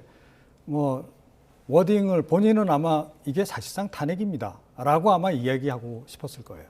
예. 보세요. 한덕수 총리가 어차피 대통령 탄핵해도 한덕수 총리가 직무대행 아닙니까? 권한대행. 한덕수 총리가 이제 국정을 다 알아서 하실 거예요. 예. 그러니까 국민들께서는 믿어주세요. 이 얘기를 예. 하고 있는 건데 예. 그런데 중요한 게 빠져 있는 거죠. 가장 중요한 게 한 가지 빠진 게 뭐냐면 탄핵 결의안이 통과되면 대통령 직무가 이거는 공식적으로 다 딱 정지가 되는 거예요. 그리고 총리가 사실상 대통령의 권한을 합법적으로 행사하는 상황인 예. 거고 지금 상황은 대통령 권한은 그대로 살아 있어요. 예. 다만 나는 그냥 조용히 있을래 이렇게만 얘기를 하고 있는 거고 그리고 한덕수 총리의 권한 대행이 아니기 때문에 예. 권한을 아무리 인계받는다 그래도 이게 완전체가 아닌 거죠. 한계가 있을 것이다. 그렇죠. 예를 들어서 한덕수 총리가 어떤 결정을 내렸는데 윤석열 대통령께서 이렇게 텔레비 보시다가 저건 아닌데 전화 걸어서 한 총리 그건 아니지 않소 이렇게 합시다 하면 한덕수 총리가 아닙니다. 이건 이렇게 해야 됩니다. 대통령께서 틀리신 겁니다. 이렇게 맞설 수 있을까요? 그럼 뒤에서 결국 실세를 할 수 있다는 그렇죠. 것 아닌가요? 사실상 수렴청정이 가능한 체제를 그대로 놔두는 그런 거예요. 그래서 그 차이가 결정적인 차이가 있기 때문에 지금 야당하고도 뭐 협의를 하겠다라고 하는데 야당은 이미 결심을 다 한 거 아니겠습니까? 탄핵 말고는 답이 없다라고 지금 생각을 하고 있는 상황이기 때문에 더군다나 많은 국민들이 지금 탄핵 말고는 답이 없다라고 지금 생각을 하고 있기 때문에 예. 야당이 이 중재안에 응할 가능성은 좀 굉장히 희박하다 이렇게 생각하고요. 국민들 지금 뭐 민주당도 그 얘기를 하고 있지만 국민들은 윤석열 대통령이 조금이라도 권한을 가지고 있는 상황을 굉장히 지금 불안하게 바라보고 있는 겁니다. 계엄령 그런 황당한 결정을 내린 분이 어느 날 또 좀 기분이 좀 울적해지셔가지고 어떤 결정을 내릴지 모르겠다라는 거예요. 그게 가장 결정적인 불확실성인 거거든요. 그래서 그거를 빨리 해소해야 된다라는 국민들 생각이 지금 어떻게 보면 공감대가 형성돼 있는 상황이기 때문에 어떤 식의 절충안을 내놓더라도 설득을 해내기는 어려울 것이다 이렇게 생각합니다. 지금 얘기한 대로 사실상 직무 배제를 가능할지 그게 오늘은 당장 조금 전에 이제 탄핵이 부결이 됐기 때문에 탄핵 소추가 부결이 됐기 때문에 뭔가 당 대표로서 얘기를 해줘야 되니까 좀 급하게 응답해 줬는데 내일쯤 좀 구체적인 한덕수 총리와 더불어서 얘기는 하긴 할 겁니다. 그랬을 때 그게 사실상 직무 배제라고 신뢰감이 있을지 하나의 문제고요. 그 다음에 뭔가 질서 있는 퇴진을 얘기했는데 제가 반복적인 얘기입니다만은 기한을 어떻게 잡을지. 지금 탄핵했을 경우에 걸리는 4, 5개월 정도보다 더 길게 잡을지 짧게 잡을지. 만약에 짧게 잡은다면은 굳이 국민의힘 쪽에서 탄핵이 아닌 다른 방식을 택할 필요가 없거든요. 탄핵 방식을 택해야 국민들의 여론에도 호응하고 할 건데. 질서 있는 퇴진일까요? 글쎄요. 그래서 질서 있는 퇴진 방식 한다고 했을 경우에는 제가 봤을 때 아무래도 염두에 두는 것은 기한을 탄핵보다는 길게 두고 하는 거 아니겠는가. 그랬을 때 설득력이 있겠느냐 없어 보인다는 겁니다. 그래서 저는 이쪽도 사실상의 직무 배제가 가능할지 아니면은 정말 그 조기 퇴진이라고 하는 것이 그 정도가 가능할지 했을 때 뭔가 지금은 군의지척으로 일단 넘어가긴 했었는데 이후에 꺼내놓고 봤을 때는 그렇게 설득력 있어 보이진 않아 보입니다. 그러니까 그 기간이 탄핵보다 길어서는 안 된다. 야당이 이제 받아들일 수 없을 것이다. 이제 그랬는데 저는 그렇게 봅니다. 박근혜 전 대통령 때를 돌이켜 보면 그때 탄핵안이 통과되고 헌법재판소에서 5개월 걸렸습니다. 5개월 걸렸나요? 12월 9일 날 탄핵 소추가 돼가지고 3월 10일 날 헌재에서 결정이 나가지고 5개월 걸린 것이죠. 그러니까 헌재에서 결정이 날 때까지는 3개월 선거까지 5개월 걸린 거예요. 선거까지 5개월 걸리고 3개월 걸리고 헌재 판단까지는 3개월 걸렸고. 그러니까는 대통령이 유고가 된 상태에서 60일 이내에 선거를 해야 되니까요. 헌재 결정이 3개월 걸리고 그 다음에 60일 해가지고 5개월 걸렸는데요. 그런데 만약에 대통령이 바로 퇴진한다 하면은 그날부터 60일이 되는 거니까 2달밖에 안 걸리는 거죠. 근데 탄핵이 포함되면은 탄핵 헌재 기간까지 포함되는 것인데 그 방법을 택할 것인가? 만약에 국민의힘 쪽에서 대통령의 퇴진 기간을 탄핵보다도 더 길게 잡는 것이 아니었다면은 굳이 짧게 잡은다면은 굳이 탄핵을 택하지 조기 퇴진을 택할 필요가 없었을 거다 그런 생각입니다.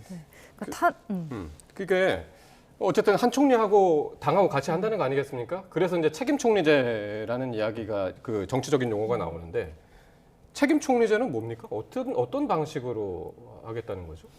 그러니까 사실은 그 동안에도 뭐 늘 책임 총리제 한다고 그랬어요. 어떤 정부든 간에. 총리에게 이제 거의 뭐 권한을 주고 인사와 관련해서 상당한 권한을 주고. 그런데 실제로는 안 했죠. 이번에 이제 다시 책임 총리제 얘기가 나오는데 통상의 총리보다는 좀 더 강한 권한을 갖는 자기 책임하에서 부처도 운영하는. 그럼 외교 국방은 어떻게 되는 겁니까? 근데 이제 외교 국방은 기본적으로 대통령이 이제 생기는 건데 이번에 지금 나오는 얘기는 외교 국방도 이제 한덕수 총리가 수행할 수 있도록 이렇게 좀 하는 그런 구조를 생각하는 것 같아요. 그런데 이게 우리끼리는 뭐 그렇게 합시다 하면 뭐 좋아요 이렇게 되는지 모르겠지만 실제로 외교가 전개되는 과정에서는 이게 적용이 안 되잖아요. 이분이 실제로 대통령이나 다름없는 분입니다. 라고 아무리 말로 설명해도 타국에서 볼 때는 권한 있는 대통령 놔두고 총리가 나와가지고 나하고 정상회담 한다고 트럼프 대통령이 예를 들어서 한미 정상회담을 하려고 하는데 한덕수 총리가 나와요. 대통령 따로 있는데. 그러면 이 사람이 실권이 있는 사람이야? 이렇게 생각하지 않겠어요? 트럼프 2기가 이제 한 달 남았죠. 네, 상황이 그런 겁니다. 그래서 지금 미국 쪽도 지금 다 지금 뭐 국방부 장관을 올려다가 취소하고 다 그러는 거 있는 거잖아요. 이게 상황이 굉장히 길게 갈 거다라고 미국도 지금 보고 있는 거예요.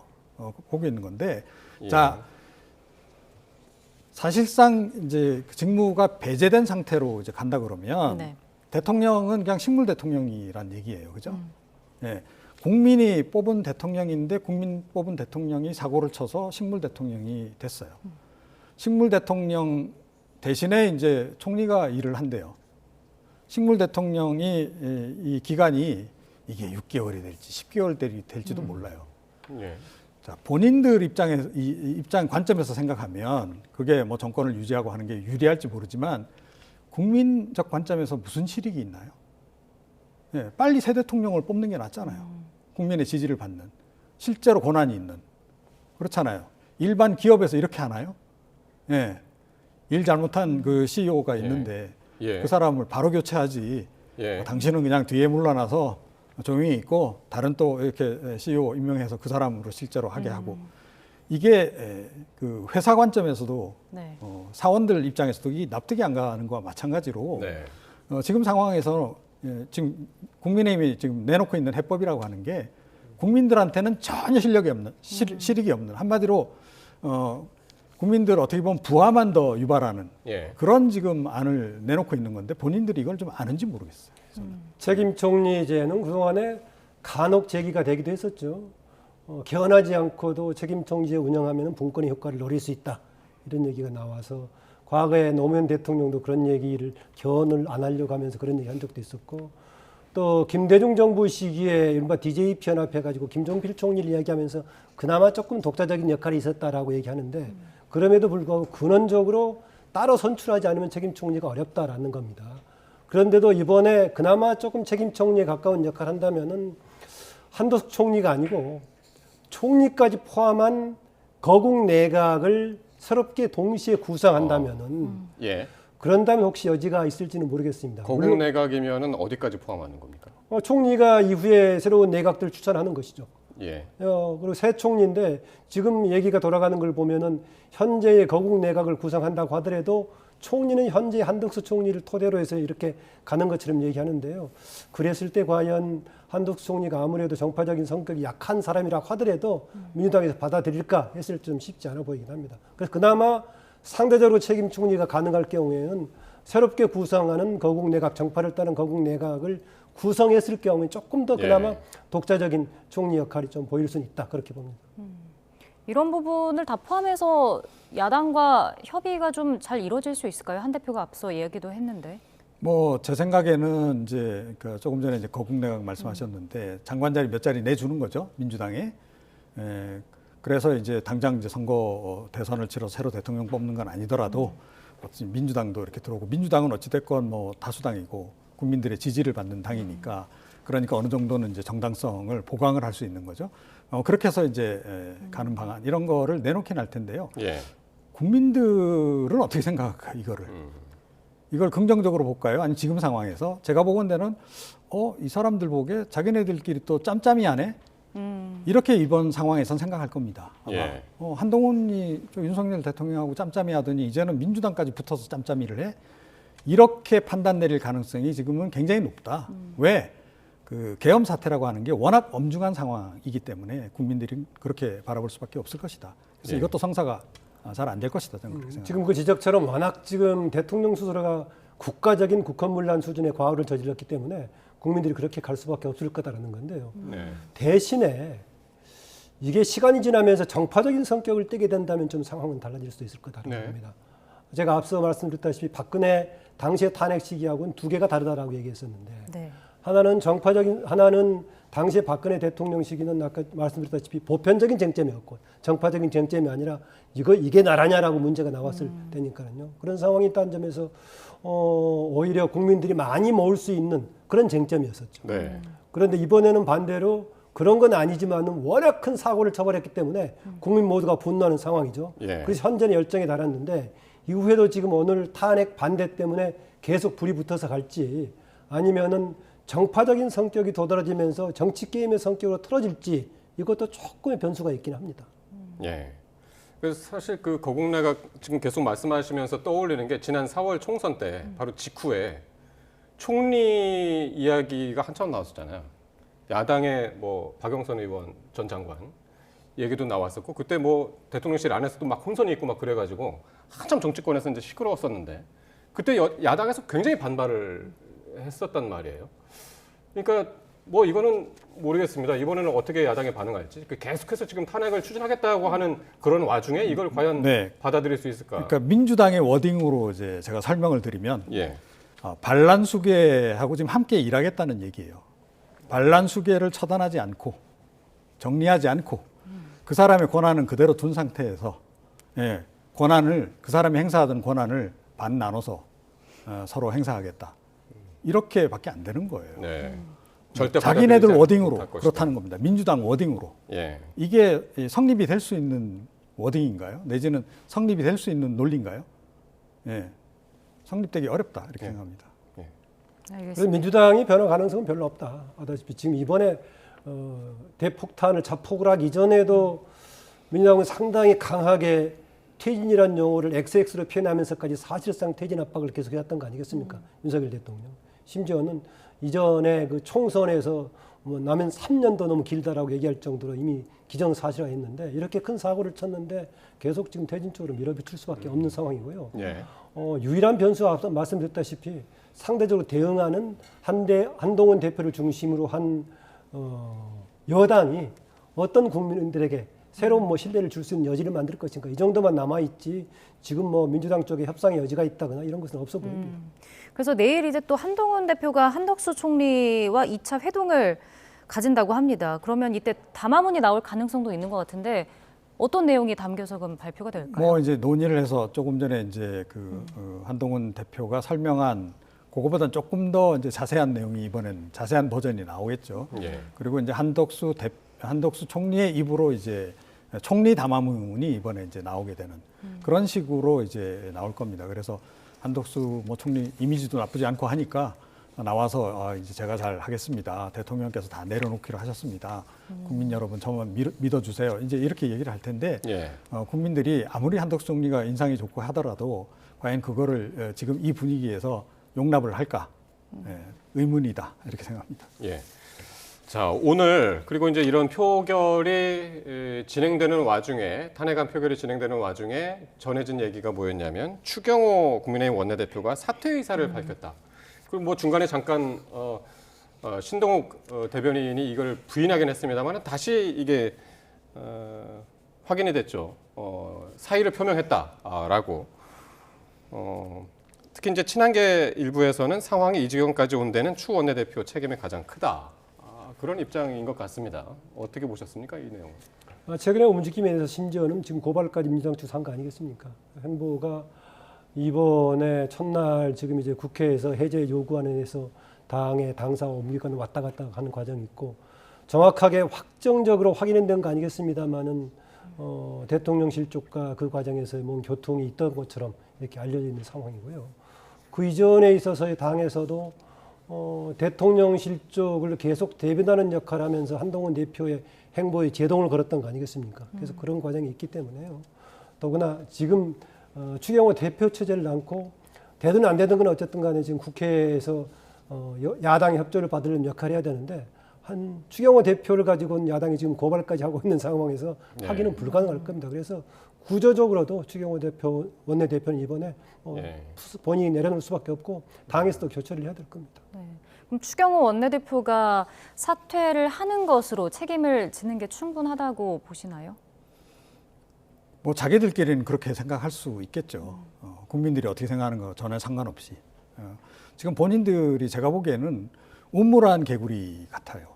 자기네들끼리 모여서는 쑥덕쑥덕 이 방향으로 가면 될 거야 막 이런 것들 있어요. 그런데 밖에서 쳐다보고 있는 국민들은 쟤네들 저거 참 한심하네 이런 생각을 지금 하고 있다. 그런데 본인들 그건 모르는 거죠.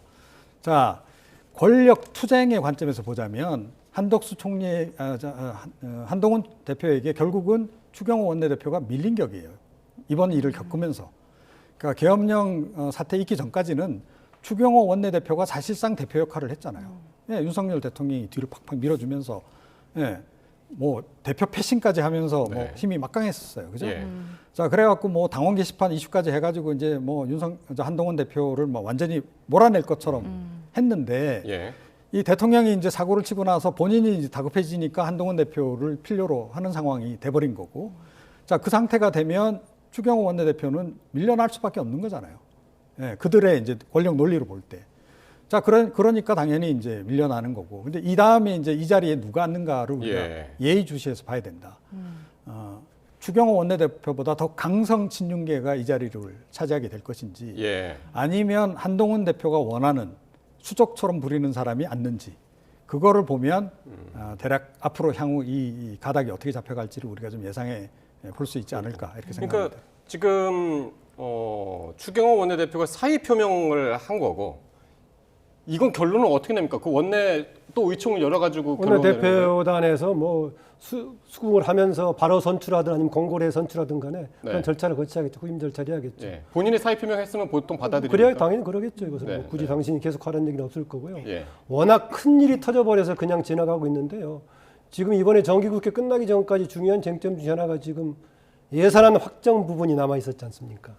그동안에 그래도 아무래도 기재부 장관 출신의 추경호 원내대표가 이런 걸 총괄하는 그런 역할도 했을 것인데 예. 이후에 어떻게 전개될지 지금 이번에 비상겸의 대통령이 절박함이라고 얘기했던 명분 중에도 예산 문제가 들어있었습니다. 네. 거기서는 뭐 당당히 뭐 예산 탄핵이라는 표현까지 윤석열 대통령이 쓰기도 했었는데 이런 세부적인 여러 가지 남아있는 문제들이 지금 탄핵 정국 속에서 어떻게 진행이 될지 지금 여러 가지 뭔가 수습책을 내놔가지고 전국의 혼란을 막고 안정화시키겠다고 했었는데 네. 그런 구체적으로 그런 방안이 있고 진행이 될지 이런 것 좀 걱정되는 부분들입니다. 예.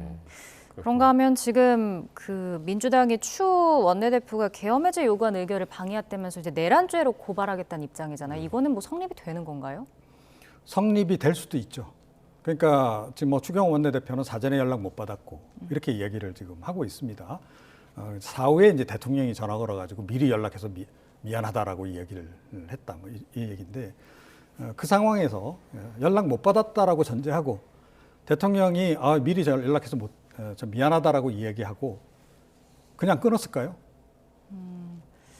추경호 원내대표에게 또 다른 주문을 했을 가능성이 훨씬 높습니다. 그날의 정황으로 볼 때는. 예. 어떤 주문했을까요? 의원들 잘 단속해서 혹시 거기 표결에 들어가는 거 맞고 이런 지시가 내려갔을 개연성이 훨씬 더 높죠. 그날의 상황으로 봐서는. 우리는 아직 뭐 모르는 상황에 그렇게 생각하신다는 거죠. 그러니까 추정을 할 그렇게 때 하신다는 합리적인 거죠. 추정을 해보면 그랬을 가능성이 훨씬 더 높다라는 거예요. 그러면 대통령의 지시를 받아서 움직여서 그 당시에 보면 뭐 의원총회를 원래 의사당 안에서 열기로 했다가 갑자기 당사로 옮기고 뭐 이런 일들이 있었잖아요. 그다음에 이제 뭐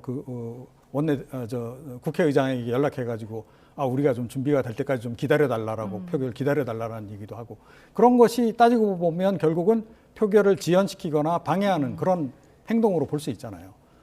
자, 그러면 아주 광의에 보자면 광의에 그 내란죄 만약에 적용한다고 치면 네. 광의의 내란 어찌됐건 동조자가 되는 거예요. 그래서 향후에 이제 이게 뭐 내란죄로 이제 성립이 될지 안 될지 이제 지켜보긴 해야 되겠는데 내란죄가 성립되고 나면 아마 추경호 원내대표도 상당히 좀 약간 곤란한 상황에 처할 수도 있다. 그리고 추경호 원내대표가 그동안에 윤석열 대통령에게 신임을 얻었던 그런 것을 좀 볼 때 과연 계엄 관련한 상황을 그 사전에 그날 당일날 딱 오늘 한다 이렇게 연락은 못 받았다 하더라도 예.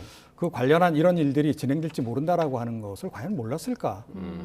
좀 의문이에요. 왜냐하면 그건 뭐 일단 뭐 개인적인 의견이십니다. 윤석열 예. 대통령 입장에서는 국회 의결을 어찌됐건 저지시키는 게 최우선 목표였던 거 아니에요. 그 당시 예. 상황으로 볼 때.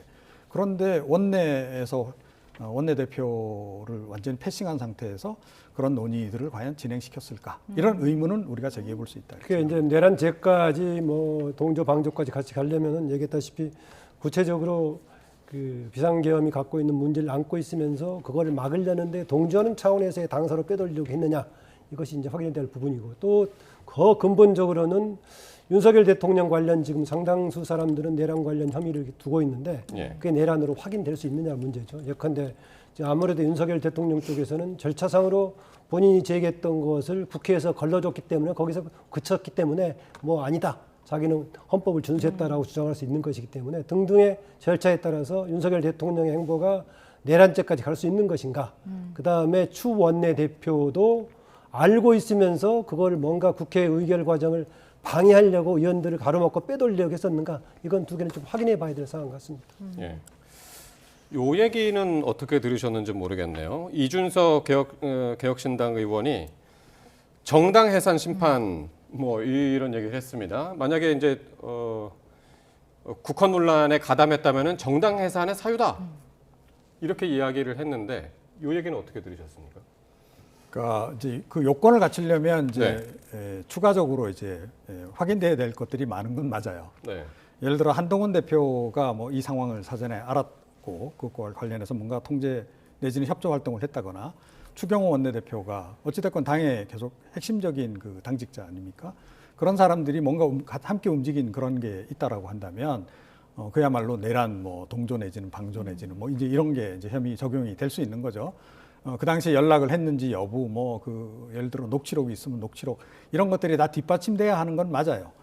그런데 일단 야당 입장에서는 제기를 안 할 수가 없습니다. 지금 상황에서는. 그러니까 예. 추경호 원내대표 건도 그렇고 예. 그리고 국민의힘 이제 관련해서도 이 이제 해산 가능성에 대해서 언급을 하는 게 그 가능성이 이제 그런 가능성이 남아 있기 때문에 이제 그런 부분도 있고 지금 현재는 압박 차원의 성격이 훨씬 더 강하다. 예, 당신네들 이렇게 몰릴 수도 있는데 윤석열 대통령한테 계속 협조할래? 그런 의미가 조금 더 강하지 않나 이렇게 생각합니다. 예. 뭐 그렇게 제기해 보지만 현실적인 좀 않아 보입니다. 지금 워낙 현실적이지 않다. 예. 워낙 지금 윤석열 대통령이 큰 사고를 지금 폭탄 수준의 사고를 쳐버리고 있기 때문에 지금 국민의힘에서 할 수 있는 말이 아무것도 없는 상태고 그러다 보니까 오늘 탄핵 부결된 것을 두고 범죄단 범죄 정당 뭐 이렇게 아주 강하게 이재명 대표도 얘기하고 있는 상황에서 한때 같이 있었던 이준석 지금 대표 그런 지적은 해볼 수 있겠지만은 해산까지 갈 수 있을지 한다면 만약에 이것을 뭔가 폭동을 헌법을 무너뜨릴 뭔가 폭동을 모의하다거나 동조했다거나 이런 세력이라면 모르겠는데 거기 좀까지는 조금 던져보는 얘기 같고요. 그나마 조금 논의가 됐던 게 앞서 얘기했던 추경호 대표가 혹시 여기에 도움을 줬느냐 정도는 개별적으로 논의 여지가 있지만은 정당 세력 자체를 이혼 심판 청구할 정도 대상인가 좀 그거는 알겠습니다. 비현실적인 정치적인 수사라고 봅니다. 시계를 조금 이제 며칠 전으로 다시 돌려보면 12.3 비상계엄 그 당일날 말이죠.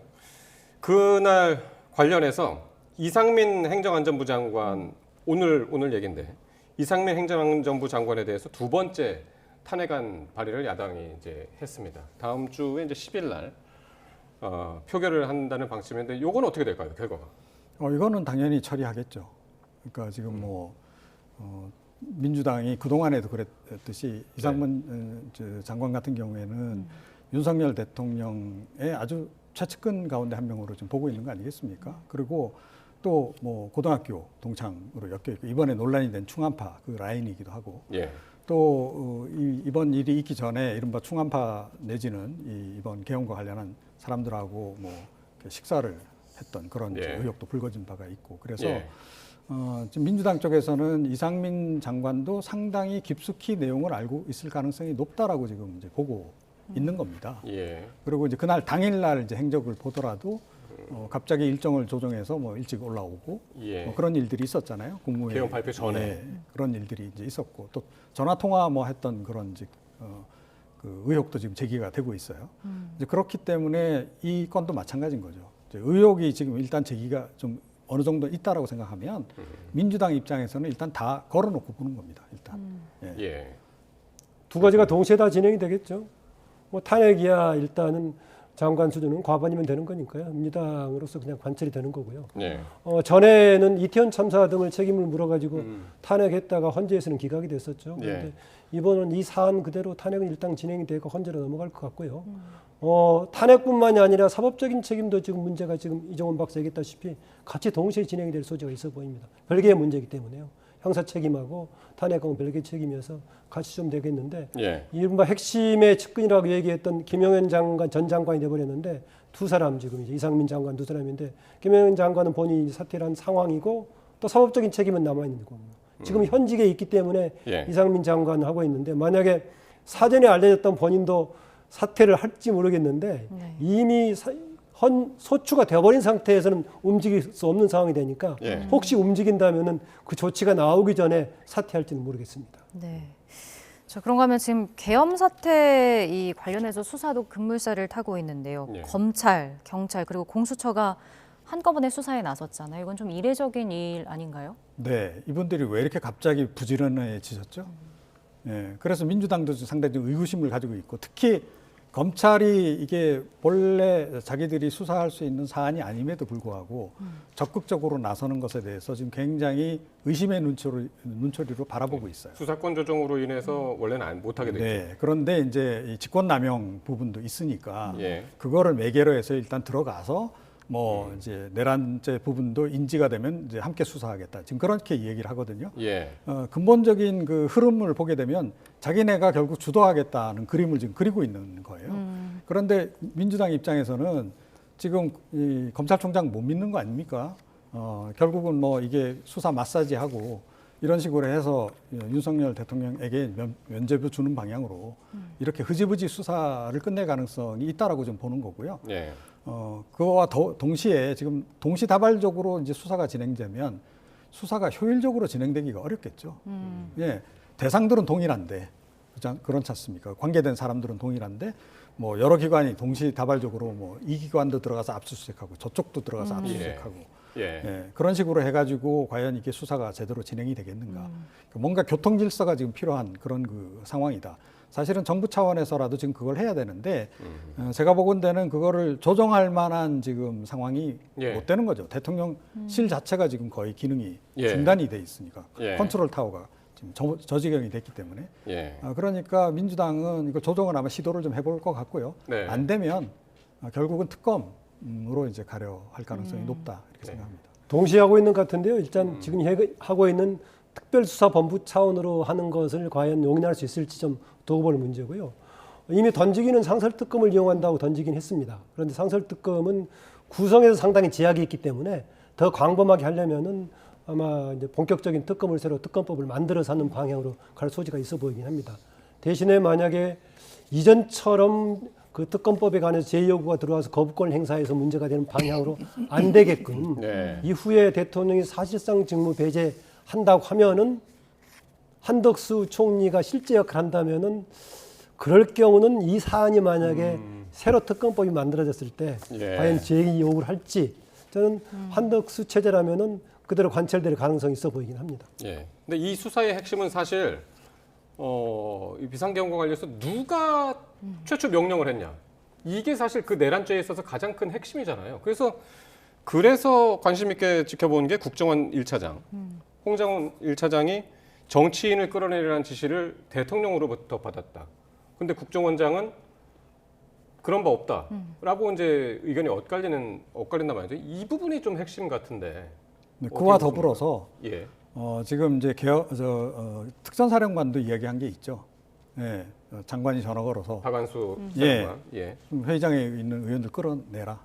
그러니까 핵심은 내란죄의 구성을 하는데 핵심은 이제 국회 기능을 무력화시키려고 했느냐 마느냐 그 부분인 거고 그 관련해서 이제 한쪽 지금 저쪽 홍 차장 얘기는 지금 대통령한테 직접 지시를 받았다는 거 아닙니까? 그렇다 그러면 대통령이 직접 이제 지시한 게 되는 거고 이쪽은 장관 지시를 받았다는 건데 과연 그게 장관이 독자적으로 그렇게 결정을 내린 건지 아니면 윤석열 대통령의 이제 어떤 지침을 받아서 그렇게 한 건지 그거 이제 사후에 이제 확인해봐야 되는데요. 그런데 실질적으로 어떻게 전개됐든 간에 계엄을 선포한 주체는 윤석열 대통령이기 때문에 윤석열 대통령은 어떤 형태로든 이 책임을 면할 수는 없는 상황이다. 이렇게 보는 게 정상이죠. 처장님은 어떻게 보십니까? 밑에 뭐 실행 어느 누구 담당자한테 내란죄를 물을 수 있는 것 동조자가 되는 것이기 때문에 윤석열 대통령한테 내란죄를 물을 수 있느냐 없느냐 핵심이 될 겁니다. 얘기했다시피 이제 그런 정치인들에 대한 사실상의 체포 가깝게 명령을 내린다든가 지금 지적했던 오히려 헌법상의 계엄 권한에 해당되지 않는 입법부를 무력화시키려고 한다든가 등등입니다. 저는 이런 부분을 법조인 출신의 윤석열 대통령이 왜 이런 그 유한적인 요소를 했을까? 알고도 사실상의 불법적인 쿠데타를 감행하려고 했기 때문에 한 것인지 아니면은 과거의 유신 때라든가 5공화국 시절의 헌법에는 대통령은 국회 해상권을 가지고 있었거든요. 그래서 국회 해상권과 더불어서 계엄을 같이 발휘했을 경우 국회 통제가 가능한데 그걸 섞여서 혼돈을 했거나 아니면은 헌법을 무시하면서 밀어붙였거나 둘 중에 하나일 겁니다. 네, 알겠습니다. 자, 지금까지 이종훈 정치평론가, 김만흠 전 국회 입법조사처장 두 분과 함께했습니다. 네, 말씀 고맙습니다.